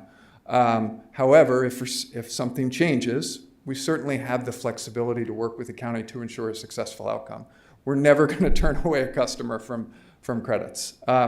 So I would also point out the economic development benefits, and we've worked with other localities and economic development agencies who have used and realized these credits can be a tremendous asset when you're looking to entice economic development prospects. So you have the Summit View Business Park here, right? And it sounds like that has not gone through full development, but there would be some impacts required if and when that's developed. At least it sounds like. So these credits can be available and can be very helpful when you're talking to an entity who wants to develop, who needs to know that the site is truly permit and pad ready to move forward. And again, we've had numerous examples of that in the Central Virginia area where we've been able to provide those credits, and that has helped facilitate, economic development initiatives. Where I point that out as a difference is that while if the county were to do this themselves, it would be precluded from offering those credits to a private sector economic development initiative. It could only use those credits for itself. So that's, I think, a big amenity or big asset and attribute for this type of partnership. And it doesn't just have to be Summit View. It can be anywhere, right? It can be anywhere in the county or the neighboring area. As James will explain and Steve alluded to, these credits are not for sale everywhere. No, Loudoun County is not going to buy these credits. Richmond, Virginia is not going to buy these credits. Norfolk Hampton Roads is not going to buy these credits. These are localized where they can be used, and that's based on good science, but it's also helpful regionally too. We talk about the water quality benefits. I think, right now you've got some streams that are not in great shape, and as a result of the work that we'll do, we'll be able to improve the water quality that flows into that cove at Smith Mountain Lake. We're going to slow the water down. As James said, allowing that floodplain reconnection allows the water, instead of moving quite as fast, to dissipate and slow, and that's going to help take things out of what might get into Smith Mountain Lake. So you're going to achieve some ecological benefit as well for residents and others. You're also going to achieve just better amenities for the park, and I think you're going to achieve some cost reduction in which you would otherwise master plan for the park. My guess is, and again, this is a guess, it doesn't have to be the case, that if this project did not move forward, you would still probably want to restore some of those streams because they don't look very good. And in the process of restoring those streams, you'll incur that cost without necessarily incurring the benefit. So we'll incur that cost, and we'll be able to get the benefit together of generating some credits. I think Steve alluded to it as well. This is a complicated process. And as we said, we have a team of people that are accustomed to getting these types of projects approved, navigated through the Corps of Engineers and DEQ, which is not an easy process. We've got folks in staff who can design the projects, and we've got folks in-house who can operate these projects, meaning monitor, maintain, report. The good thing is that as an integrated business, we can look at this project holistically. So it's not like I'm saying, okay, we've got somebody who we don't know who's going to design it and somebody who I don't know is going to monitor and maintain it. We've got all those people working together. And so together they can collectively figure out the best steps for that project throughout its lifetime. And it's not segmented or piecemealed throughout. Again, I know that Steve said this is not the objective, but I do think there's an opportunity to generate some money for the county. And we have provided what we feel are conservative estimates. We would rather provide conservative estimates and beat them every time than try to send you some really lofty goal and then have you wonder why in 2 years we could never achieve it. So I think the numbers we put in are conservative. We would certainly hope to beat them, but even if we don't beat them, I think it represents a pretty good return on this opportunity set. So with that, I will turn it back over to James to talk a little bit more about the credit sales process. So it's been touched upon. Our goal is to generate income from the sale of revenue, sale of credits to benefit both Clearwater and the county. So just a little bit about credit buyers. Anyone developing a site that runs into state or federally regulated resources, waters, wetlands, or streams, proposing to impact those waters requires a permit and has to mitigate for that impact. And just to touch upon the nutrient bank, a little different, but that's under the Chesapeake Bay Act, where applicants are looking to satisfy their stormwater quality requirements and offset that requirement by purchasing off-site nutrient credits. The buyers span all sectors, public, private. No one is excluded when impacting a resource. No one is excluded from having to offset it. So our customers include municipalities, VDOT, military bases, all the way to the private sector, residential, commercial, industrial, energy sectors. In thinking about our experience here in the Roanoke River watershed, it's probably to a larger extent more infrastructure related when you look at the larger volume of sales we've transacted on here. VDOT has been very active. We helped facilitate offset impacts to the Route 58 project. We've worked with a lot of there's been solar development, traditional energy development. Dominion is very active throughout this region. And again, we take pride in having relationships and knowing those potential customers and helping them through the process. And so we want to maintain those relationships and provide all opportunities to sell the credits when possible. The pricing varies by market. It is supply and demand driven. There are some benchmarks, but the market varies widely. And 10 years ago, there was an abundance of credits. Stream credit pricing was a third of what it is today. And so the market will continue to fluctuate. We always try to stay one step ahead and try to understand where it might be going and make sure we understand the competitive dynamics in that market, potential competitors, and maintaining those relationships with customers. So we're always in a good position to market those credits. And briefly, I think we've touched upon it, but the watershed, again, it is limited to the Roanoke River Basin and specifically the same and adjacent 8-digit hydrologic unit codes, which were shown here, shown previously by Steve. And again, there's no authority to sell outside of the purple boundaries shown here. So just want to re-clarify that. Great. Okay, so lastly, we just want to touch on timeline. Getting the bank approved is a long process. I would anticipate it'll take 18 to 24 months after we sign, if we were to sign our formal agreements, our partnership agreements. Thereafter, 18 to 24 months, we get the project approved. We do get an initial release of credits. Credits are released over time based on achievement of certain milestones. The first milestone would be getting the project approved. That only gets you 15% of the credits, though, so it's not a big number. You then get your next release after you construct, and that's a larger release. Then you get a release thereafter each year that you report and you show that the project is meeting its success criteria. Meaning, in this case, are the streams stable? Do they evidence stability? What is the hydrology looking like? You're making sure that the plants that you've planted, they're appropriate density, they're growing to a certain level, and that you don't have invasives. So we have to meet those objectives too. So you will not get 100% of the credits released until at least 5 years after you build the project. And that's tough. That's tough from a financial perspective. I mean, I wish we got 100% and we could sell 100% because it'd be a lot easier to recover our costs. But it does naturally delay the time frame, both for us recouping our costs and for paying the profit percentages too. We expect that we could get the initial release of credits within that, 1 month or so after we get the project approved. Construction is somewhat seasonal. We really would not want to go in and build a stream in January. Probably not ideal. We're looking for a slightly different period of time.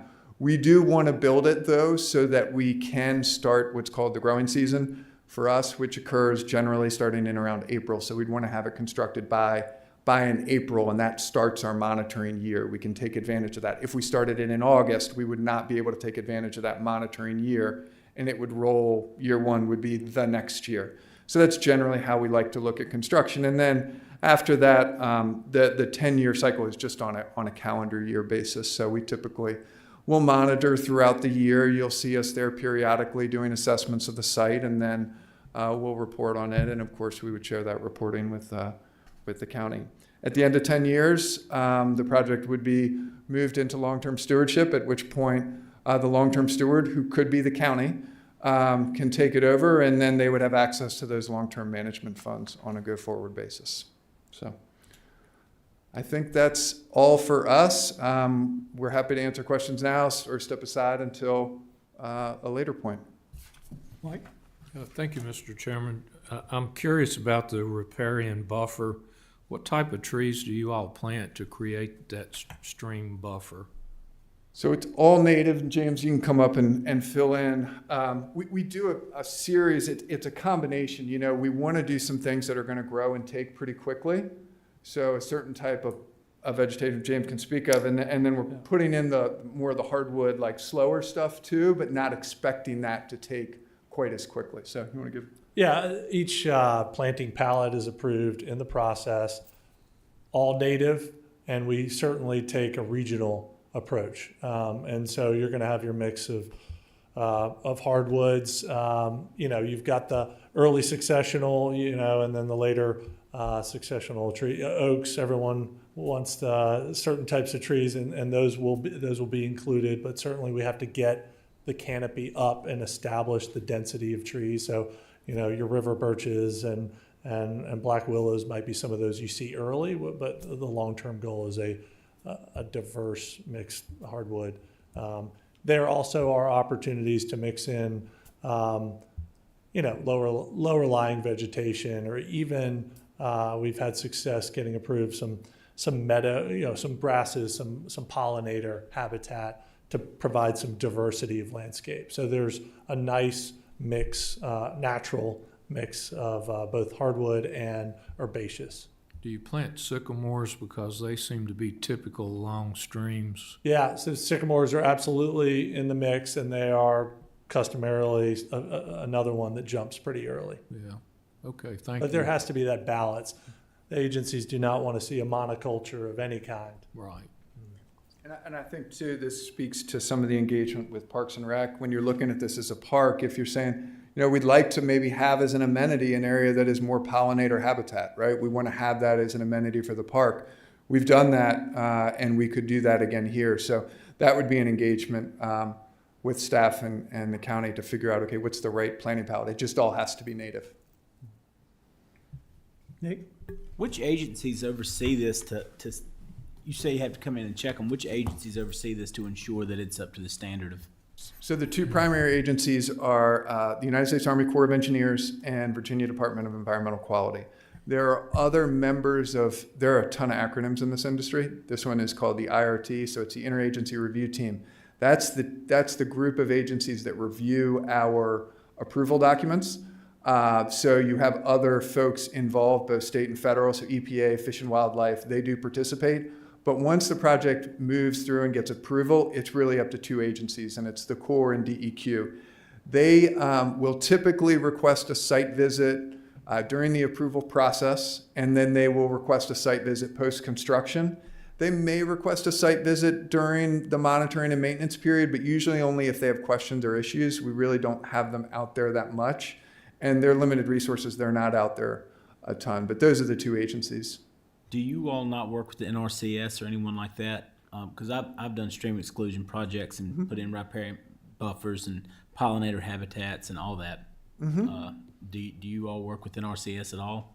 We have not worked with them traditionally. There's some limitations on the banking program and receiving of funds involved in that program. So we are not allowed to take, like, I couldn't come here and do this project and then go seek a federal grant to get all my funding. Okay. And so that's typically the exclusion. We will work with NRCS if they have done some work around a stream and just figure out, is there work that we would do at our own cost to augment it? Maybe, maybe not, or to know that we should stay away from it, or how we sort of intermix those two. This might be a question more for staff. Is this farm not, there's cattle on the farm now. Are we not stream excluded with the cattle that are there now? No. They're in the creek? Wow. Okay. Marshall. Bobby, how you doing? Good to see you again. Thank you. You indicated the other day when we were talking, the initial credit release be somewhere between 18 months and 24 months. Yes, sir. Ballpark. How about the construction release? How far behind that is that? So it's somewhat seasonal, and if we were to get this approved in the, let's say we got it approved in the late summer, we would go to construction immediately. And once we get it planted, we would seek a credit release. So in that case, I would think our credit release would occur 6 months after. Here's why I say it depends. If we got it approved in June or July, and we wanted to build, we can't get that release until we are fully constructed, which includes planting. And so that planting would not occur before that December timeframe. So we would delay being able to get that construction release until we finish planting, and that planting would be delayed based on seasonal conditions. Okay.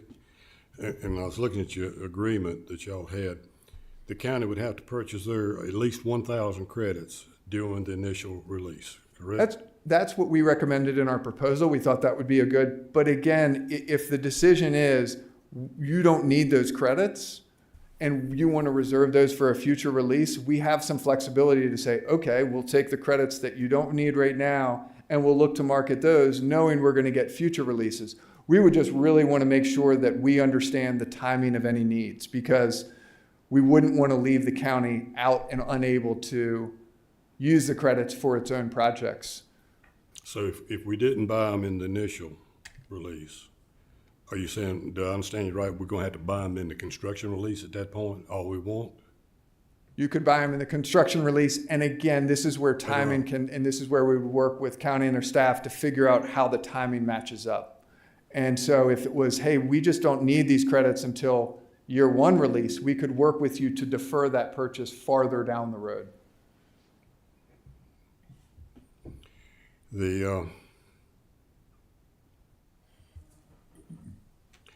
How far along the county, we won't do any profit sharing till y'all recover all your cost? Yes, sir. Correct. At what point down the road are you thinking, I mean, I know we're talking generalities here, but where do you think that's going to be? 2 years down the road, 5 years, what? I think you're in that 3-year time frame. It's kind of generally the way we look at it is 3 years. We would be able to recover costs. Some of that's dependent on how many credits we're able to sell in that pre-release. You know, if we can sell those credits, particularly if the decision by the county is, we're going to defer those credits and we can sell them out in the market, that would bring in more. And so it would accelerate the return of our capital, which would have then start that profit share later on. I think I would say 2 to 3 years because I'm being optimistic. I think 3 is probably the reasonable number. Fair? You indicated to me the construction cost, somebody coming in and actually doing the work, is about 1.4. Yes, sir. We had initially put 1.1 in the agreement. I think we've done some updating to our estimates. I think we're closer to probably 1.4. Okay. So basically, you said total cost, you were looking at somewhere around $3 million, correct? That's about right. Okay. So if the county bought all theirs in, say, the initial one, they bought all 3,900, that would take care, that goes to your cost. We buy them, that still goes to your cost, right? That's still, Yes, sir. we got about 1.4 million invested in it up front if we bought them all. Yes, sir. You'd have you would have paid 1.4 number that you mentioned, or whatever that number is, after our approval, after we put in the approval, and those costs, and then that would help fund our construction costs, of course, and then help us get to payback, which would then allow us to pay the profit. Thank you. Just a quick question, if I may. I've got a bit in my throat. With respect to the regulatory agencies, given that we're dealing with a stream, a tributary into Smith Mountain Lake, as part of your regulatory process, do you have to work with AEP on the 800 contour requirement? Are you down that far that there needs to be compliance with the shoreline management plan? That's a good question. I don't have an answer for you on that one. We would certainly comply if that were the case, and whatever those compliance requirements were would be at our cost. Yeah, because that's not an easy process to navigate. I'll just warn you ahead of time. Yes. But given the nature of what the end goal is and the deliverable on this, Right. I think it might not be as a tough climb, but as an example, just a small example, if a homeowner on their 800 contour wants to remove a tree, in the shoreline management plan, it articulates what size tree and what native species would have to be replanted. Okay. So the shoreline management plan might be something, if you're not acquainted with it, you would want to do so. And obviously talking with AEP, I just didn't know if the actual riparian work would go down as far as the water, or the 800 contour from the water up.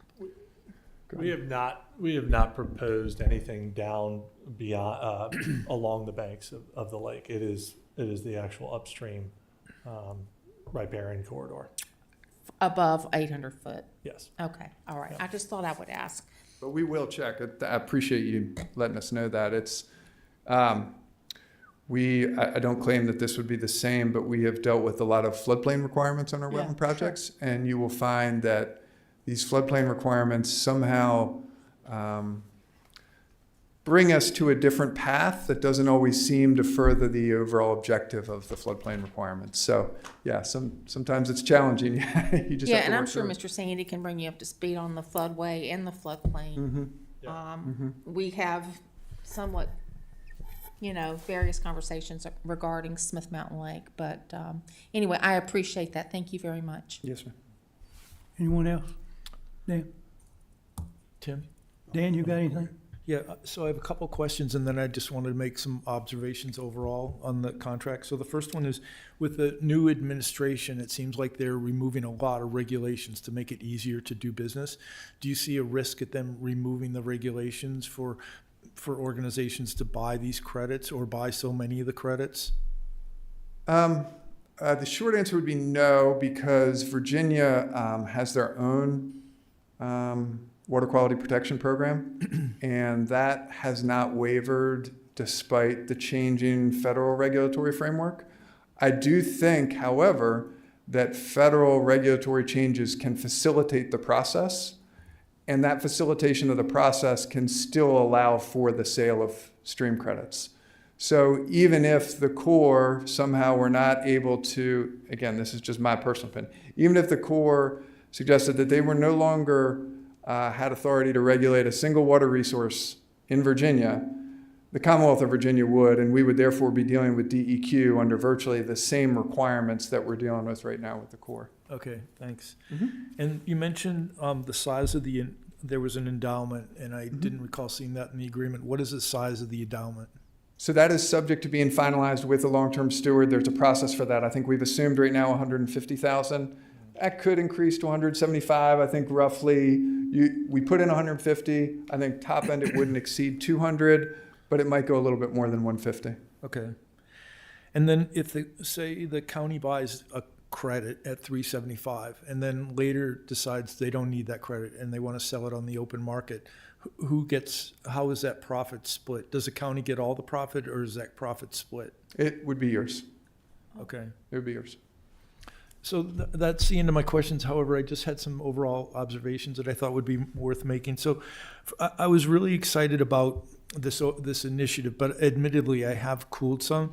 And I just wanted to comment about, well, first the pluses for the project, some of which you had put down, but then some of the concerns I have. So starting with the pluses, I feel like you guys have really good calls, having worked on 20 of these projects. I really like the restoration of the streams and the riparian buffers, especially because it's going to reduce the sediment into Smith Mountain Lake. All that sediment is pouring into that cove now, and we have a lot of sediment problems, and you can't make them all go away, but this would help one of them. I like that the work was done in conjunction with the overall Smith Farm plan. So these weren't two. I was kind of watching both efforts, and they sync up well. I don't look at one and say, wow, that totally is in conflict with the other. So I feel like the two are synced up pretty well. I like that we're going to have a bank of credits, because I really see a huge need for these credits going forward. And we need these credits at our disposal for some of the work for Summit View, but for other projects that are going on. So I really think that there's a need for the credits. I like, of course, that the $3 million investment is being done by you and not by the county. And it's one of the things that we would need to think about if we went out on our own, is who's going to put up that $3 million. Right now it's you. If we go out on our own, that's us. So on the challenging side, or the negative side for me, there's not a lot of money in it for the county. You know, kind of your most likely case, we would end up with $800,000 plus the discounted credits, but the real cash for the county is about $800,000. The agreement, you've modified this a little bit. In the agreement, I felt that we would be complied to make a decision and buy all of our credits in the first phase that comes after permitting, and the second phase, which is construction. And I just had this sense, wow, we might be forced to come up with it somewhere between $400,000 and about $1.5 million. And we don't need them, and maybe we need them, but it just felt like I saw this looming deadline coming where we're forced to make a decision. But you kind of softened that, where you could work with us and be more flexible, and so that helps a lot to me, not having this hard deadline where we have to make a decision and real money has to come out of the county coffers to pay for them. Then I think that. I think that there's loose wording in there to control the development costs. You know, so clearly you get reimbursed for all of your costs. Like, you pay the construction company that's going to do all the work, but the internal costs, it was unclear how those would be managed. And so, for example, how much of your time would be going into this, and what we would be charged for your time and your other staff time.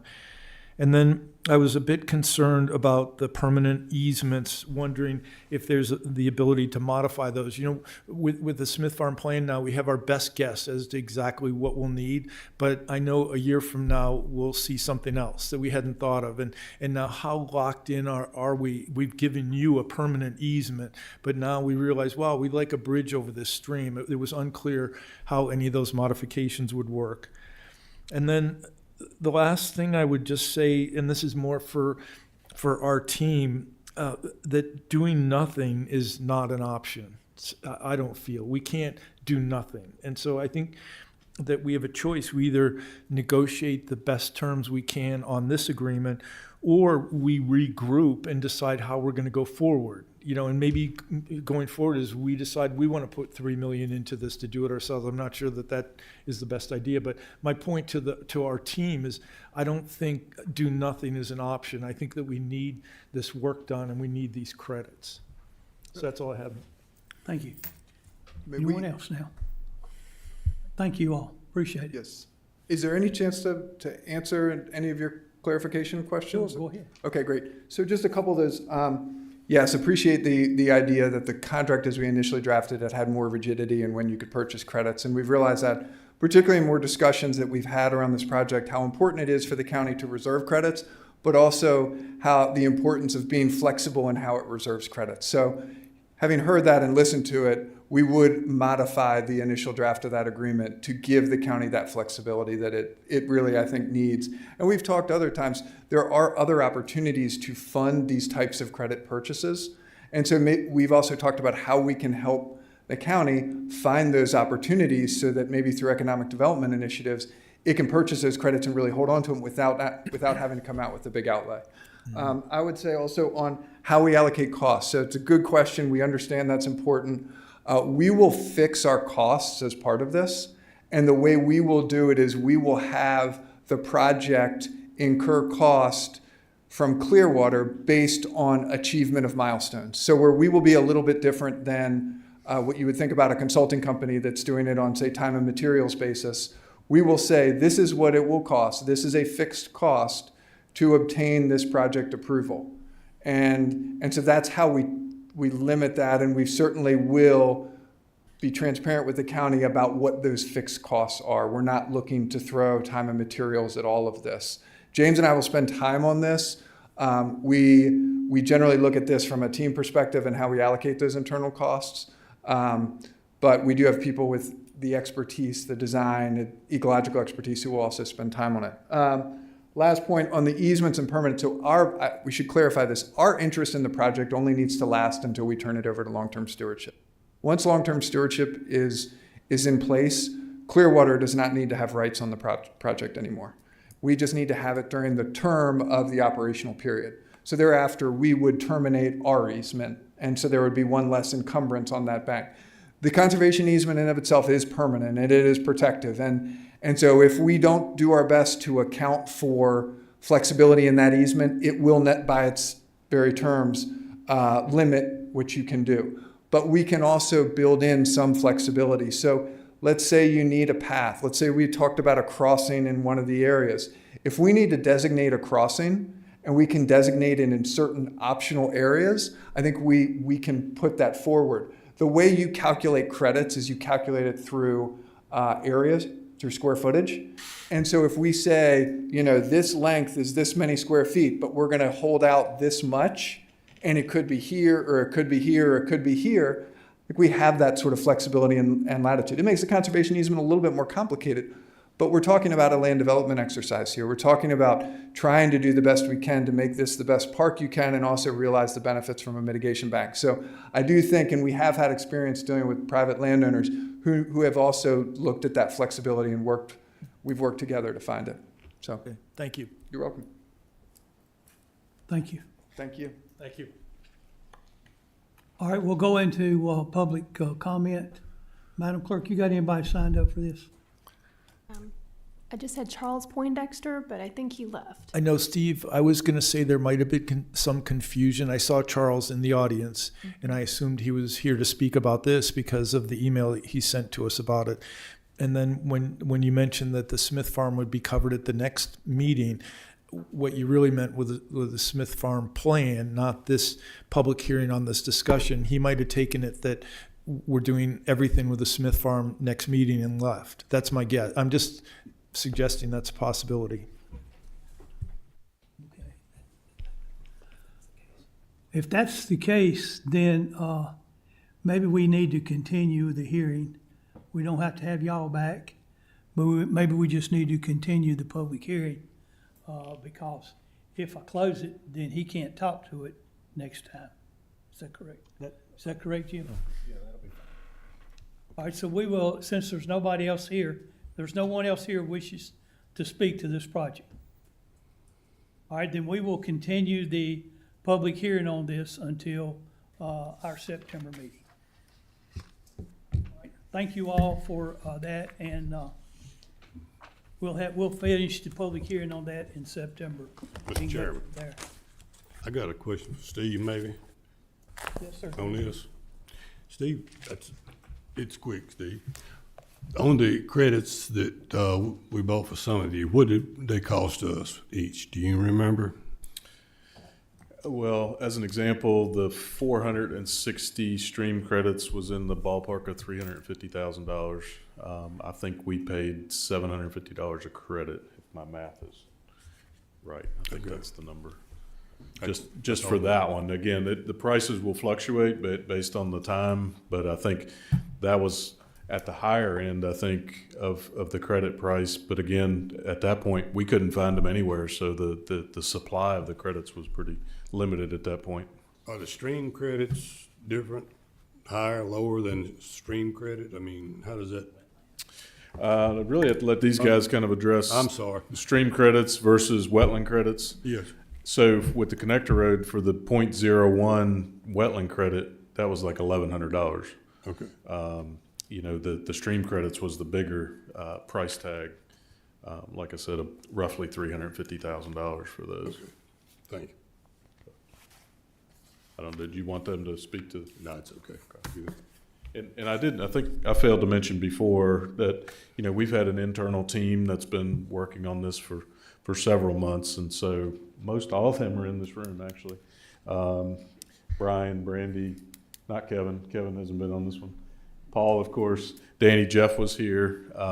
Bill Rainey, who's our erosion and sediment control and stormwater person, was also on that. And then Mark Popovich from Jim's office has been engaged as well. So I should have mentioned that earlier, but you know, like I said, most of the team that's been working on it is actually in here. So we've had a lot of good discussions and a lot of frank discussions, and we put a lot of work into trying to, again, like I said earlier, try to come up with the best proposal I think that we can have for the mutual benefits for the park and Steve, a quick question. for the property.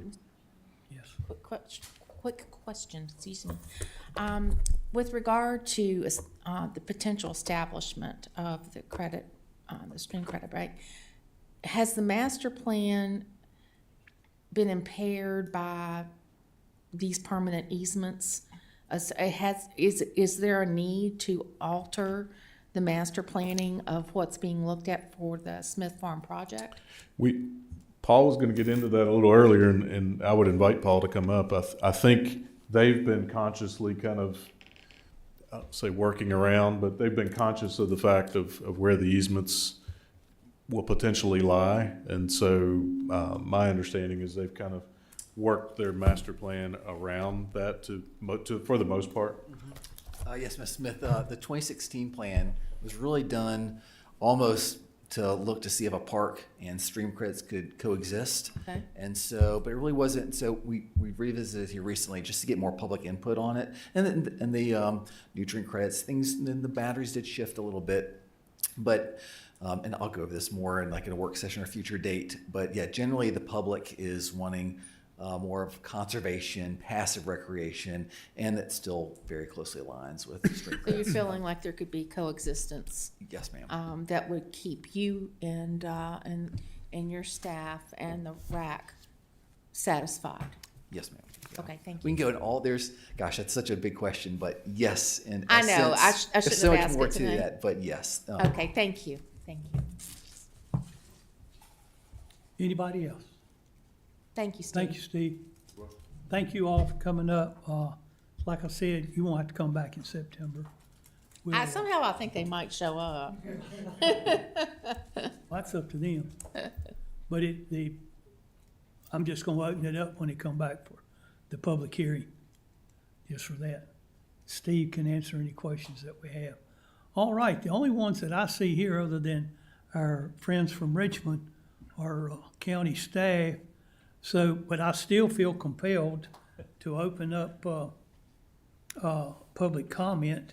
Is there anyone here, and I'm not gonna read that big paragraph that I read, you're only gonna have 3 minutes. If it's longer than that, we'll cut you off. But is there anyone here wishing to speak to public comment Madam Clerk, have you got anybody signed up? All right. I think that's a first in a long time. That's a first. I mean, I've seen it where we didn't have nobody for public comment before, but this is a first in a long time. Mr. Chairman, I think, I'm sorry, well, I think we need to let Mr. Poindexter know that we've extended this public hearing for benefit of him coming back. Staff, you want to make a phone call for that? Thank you. Anyone else? All right, now don't forget Friday, that's Phyllis's retirement party. It'll be in this room here from 1 until 5. That's this coming Friday. And with that being said, we will be recessed until September 16th, unless for some reason, as we discussed earlier, we have to call a special meeting. Have a nice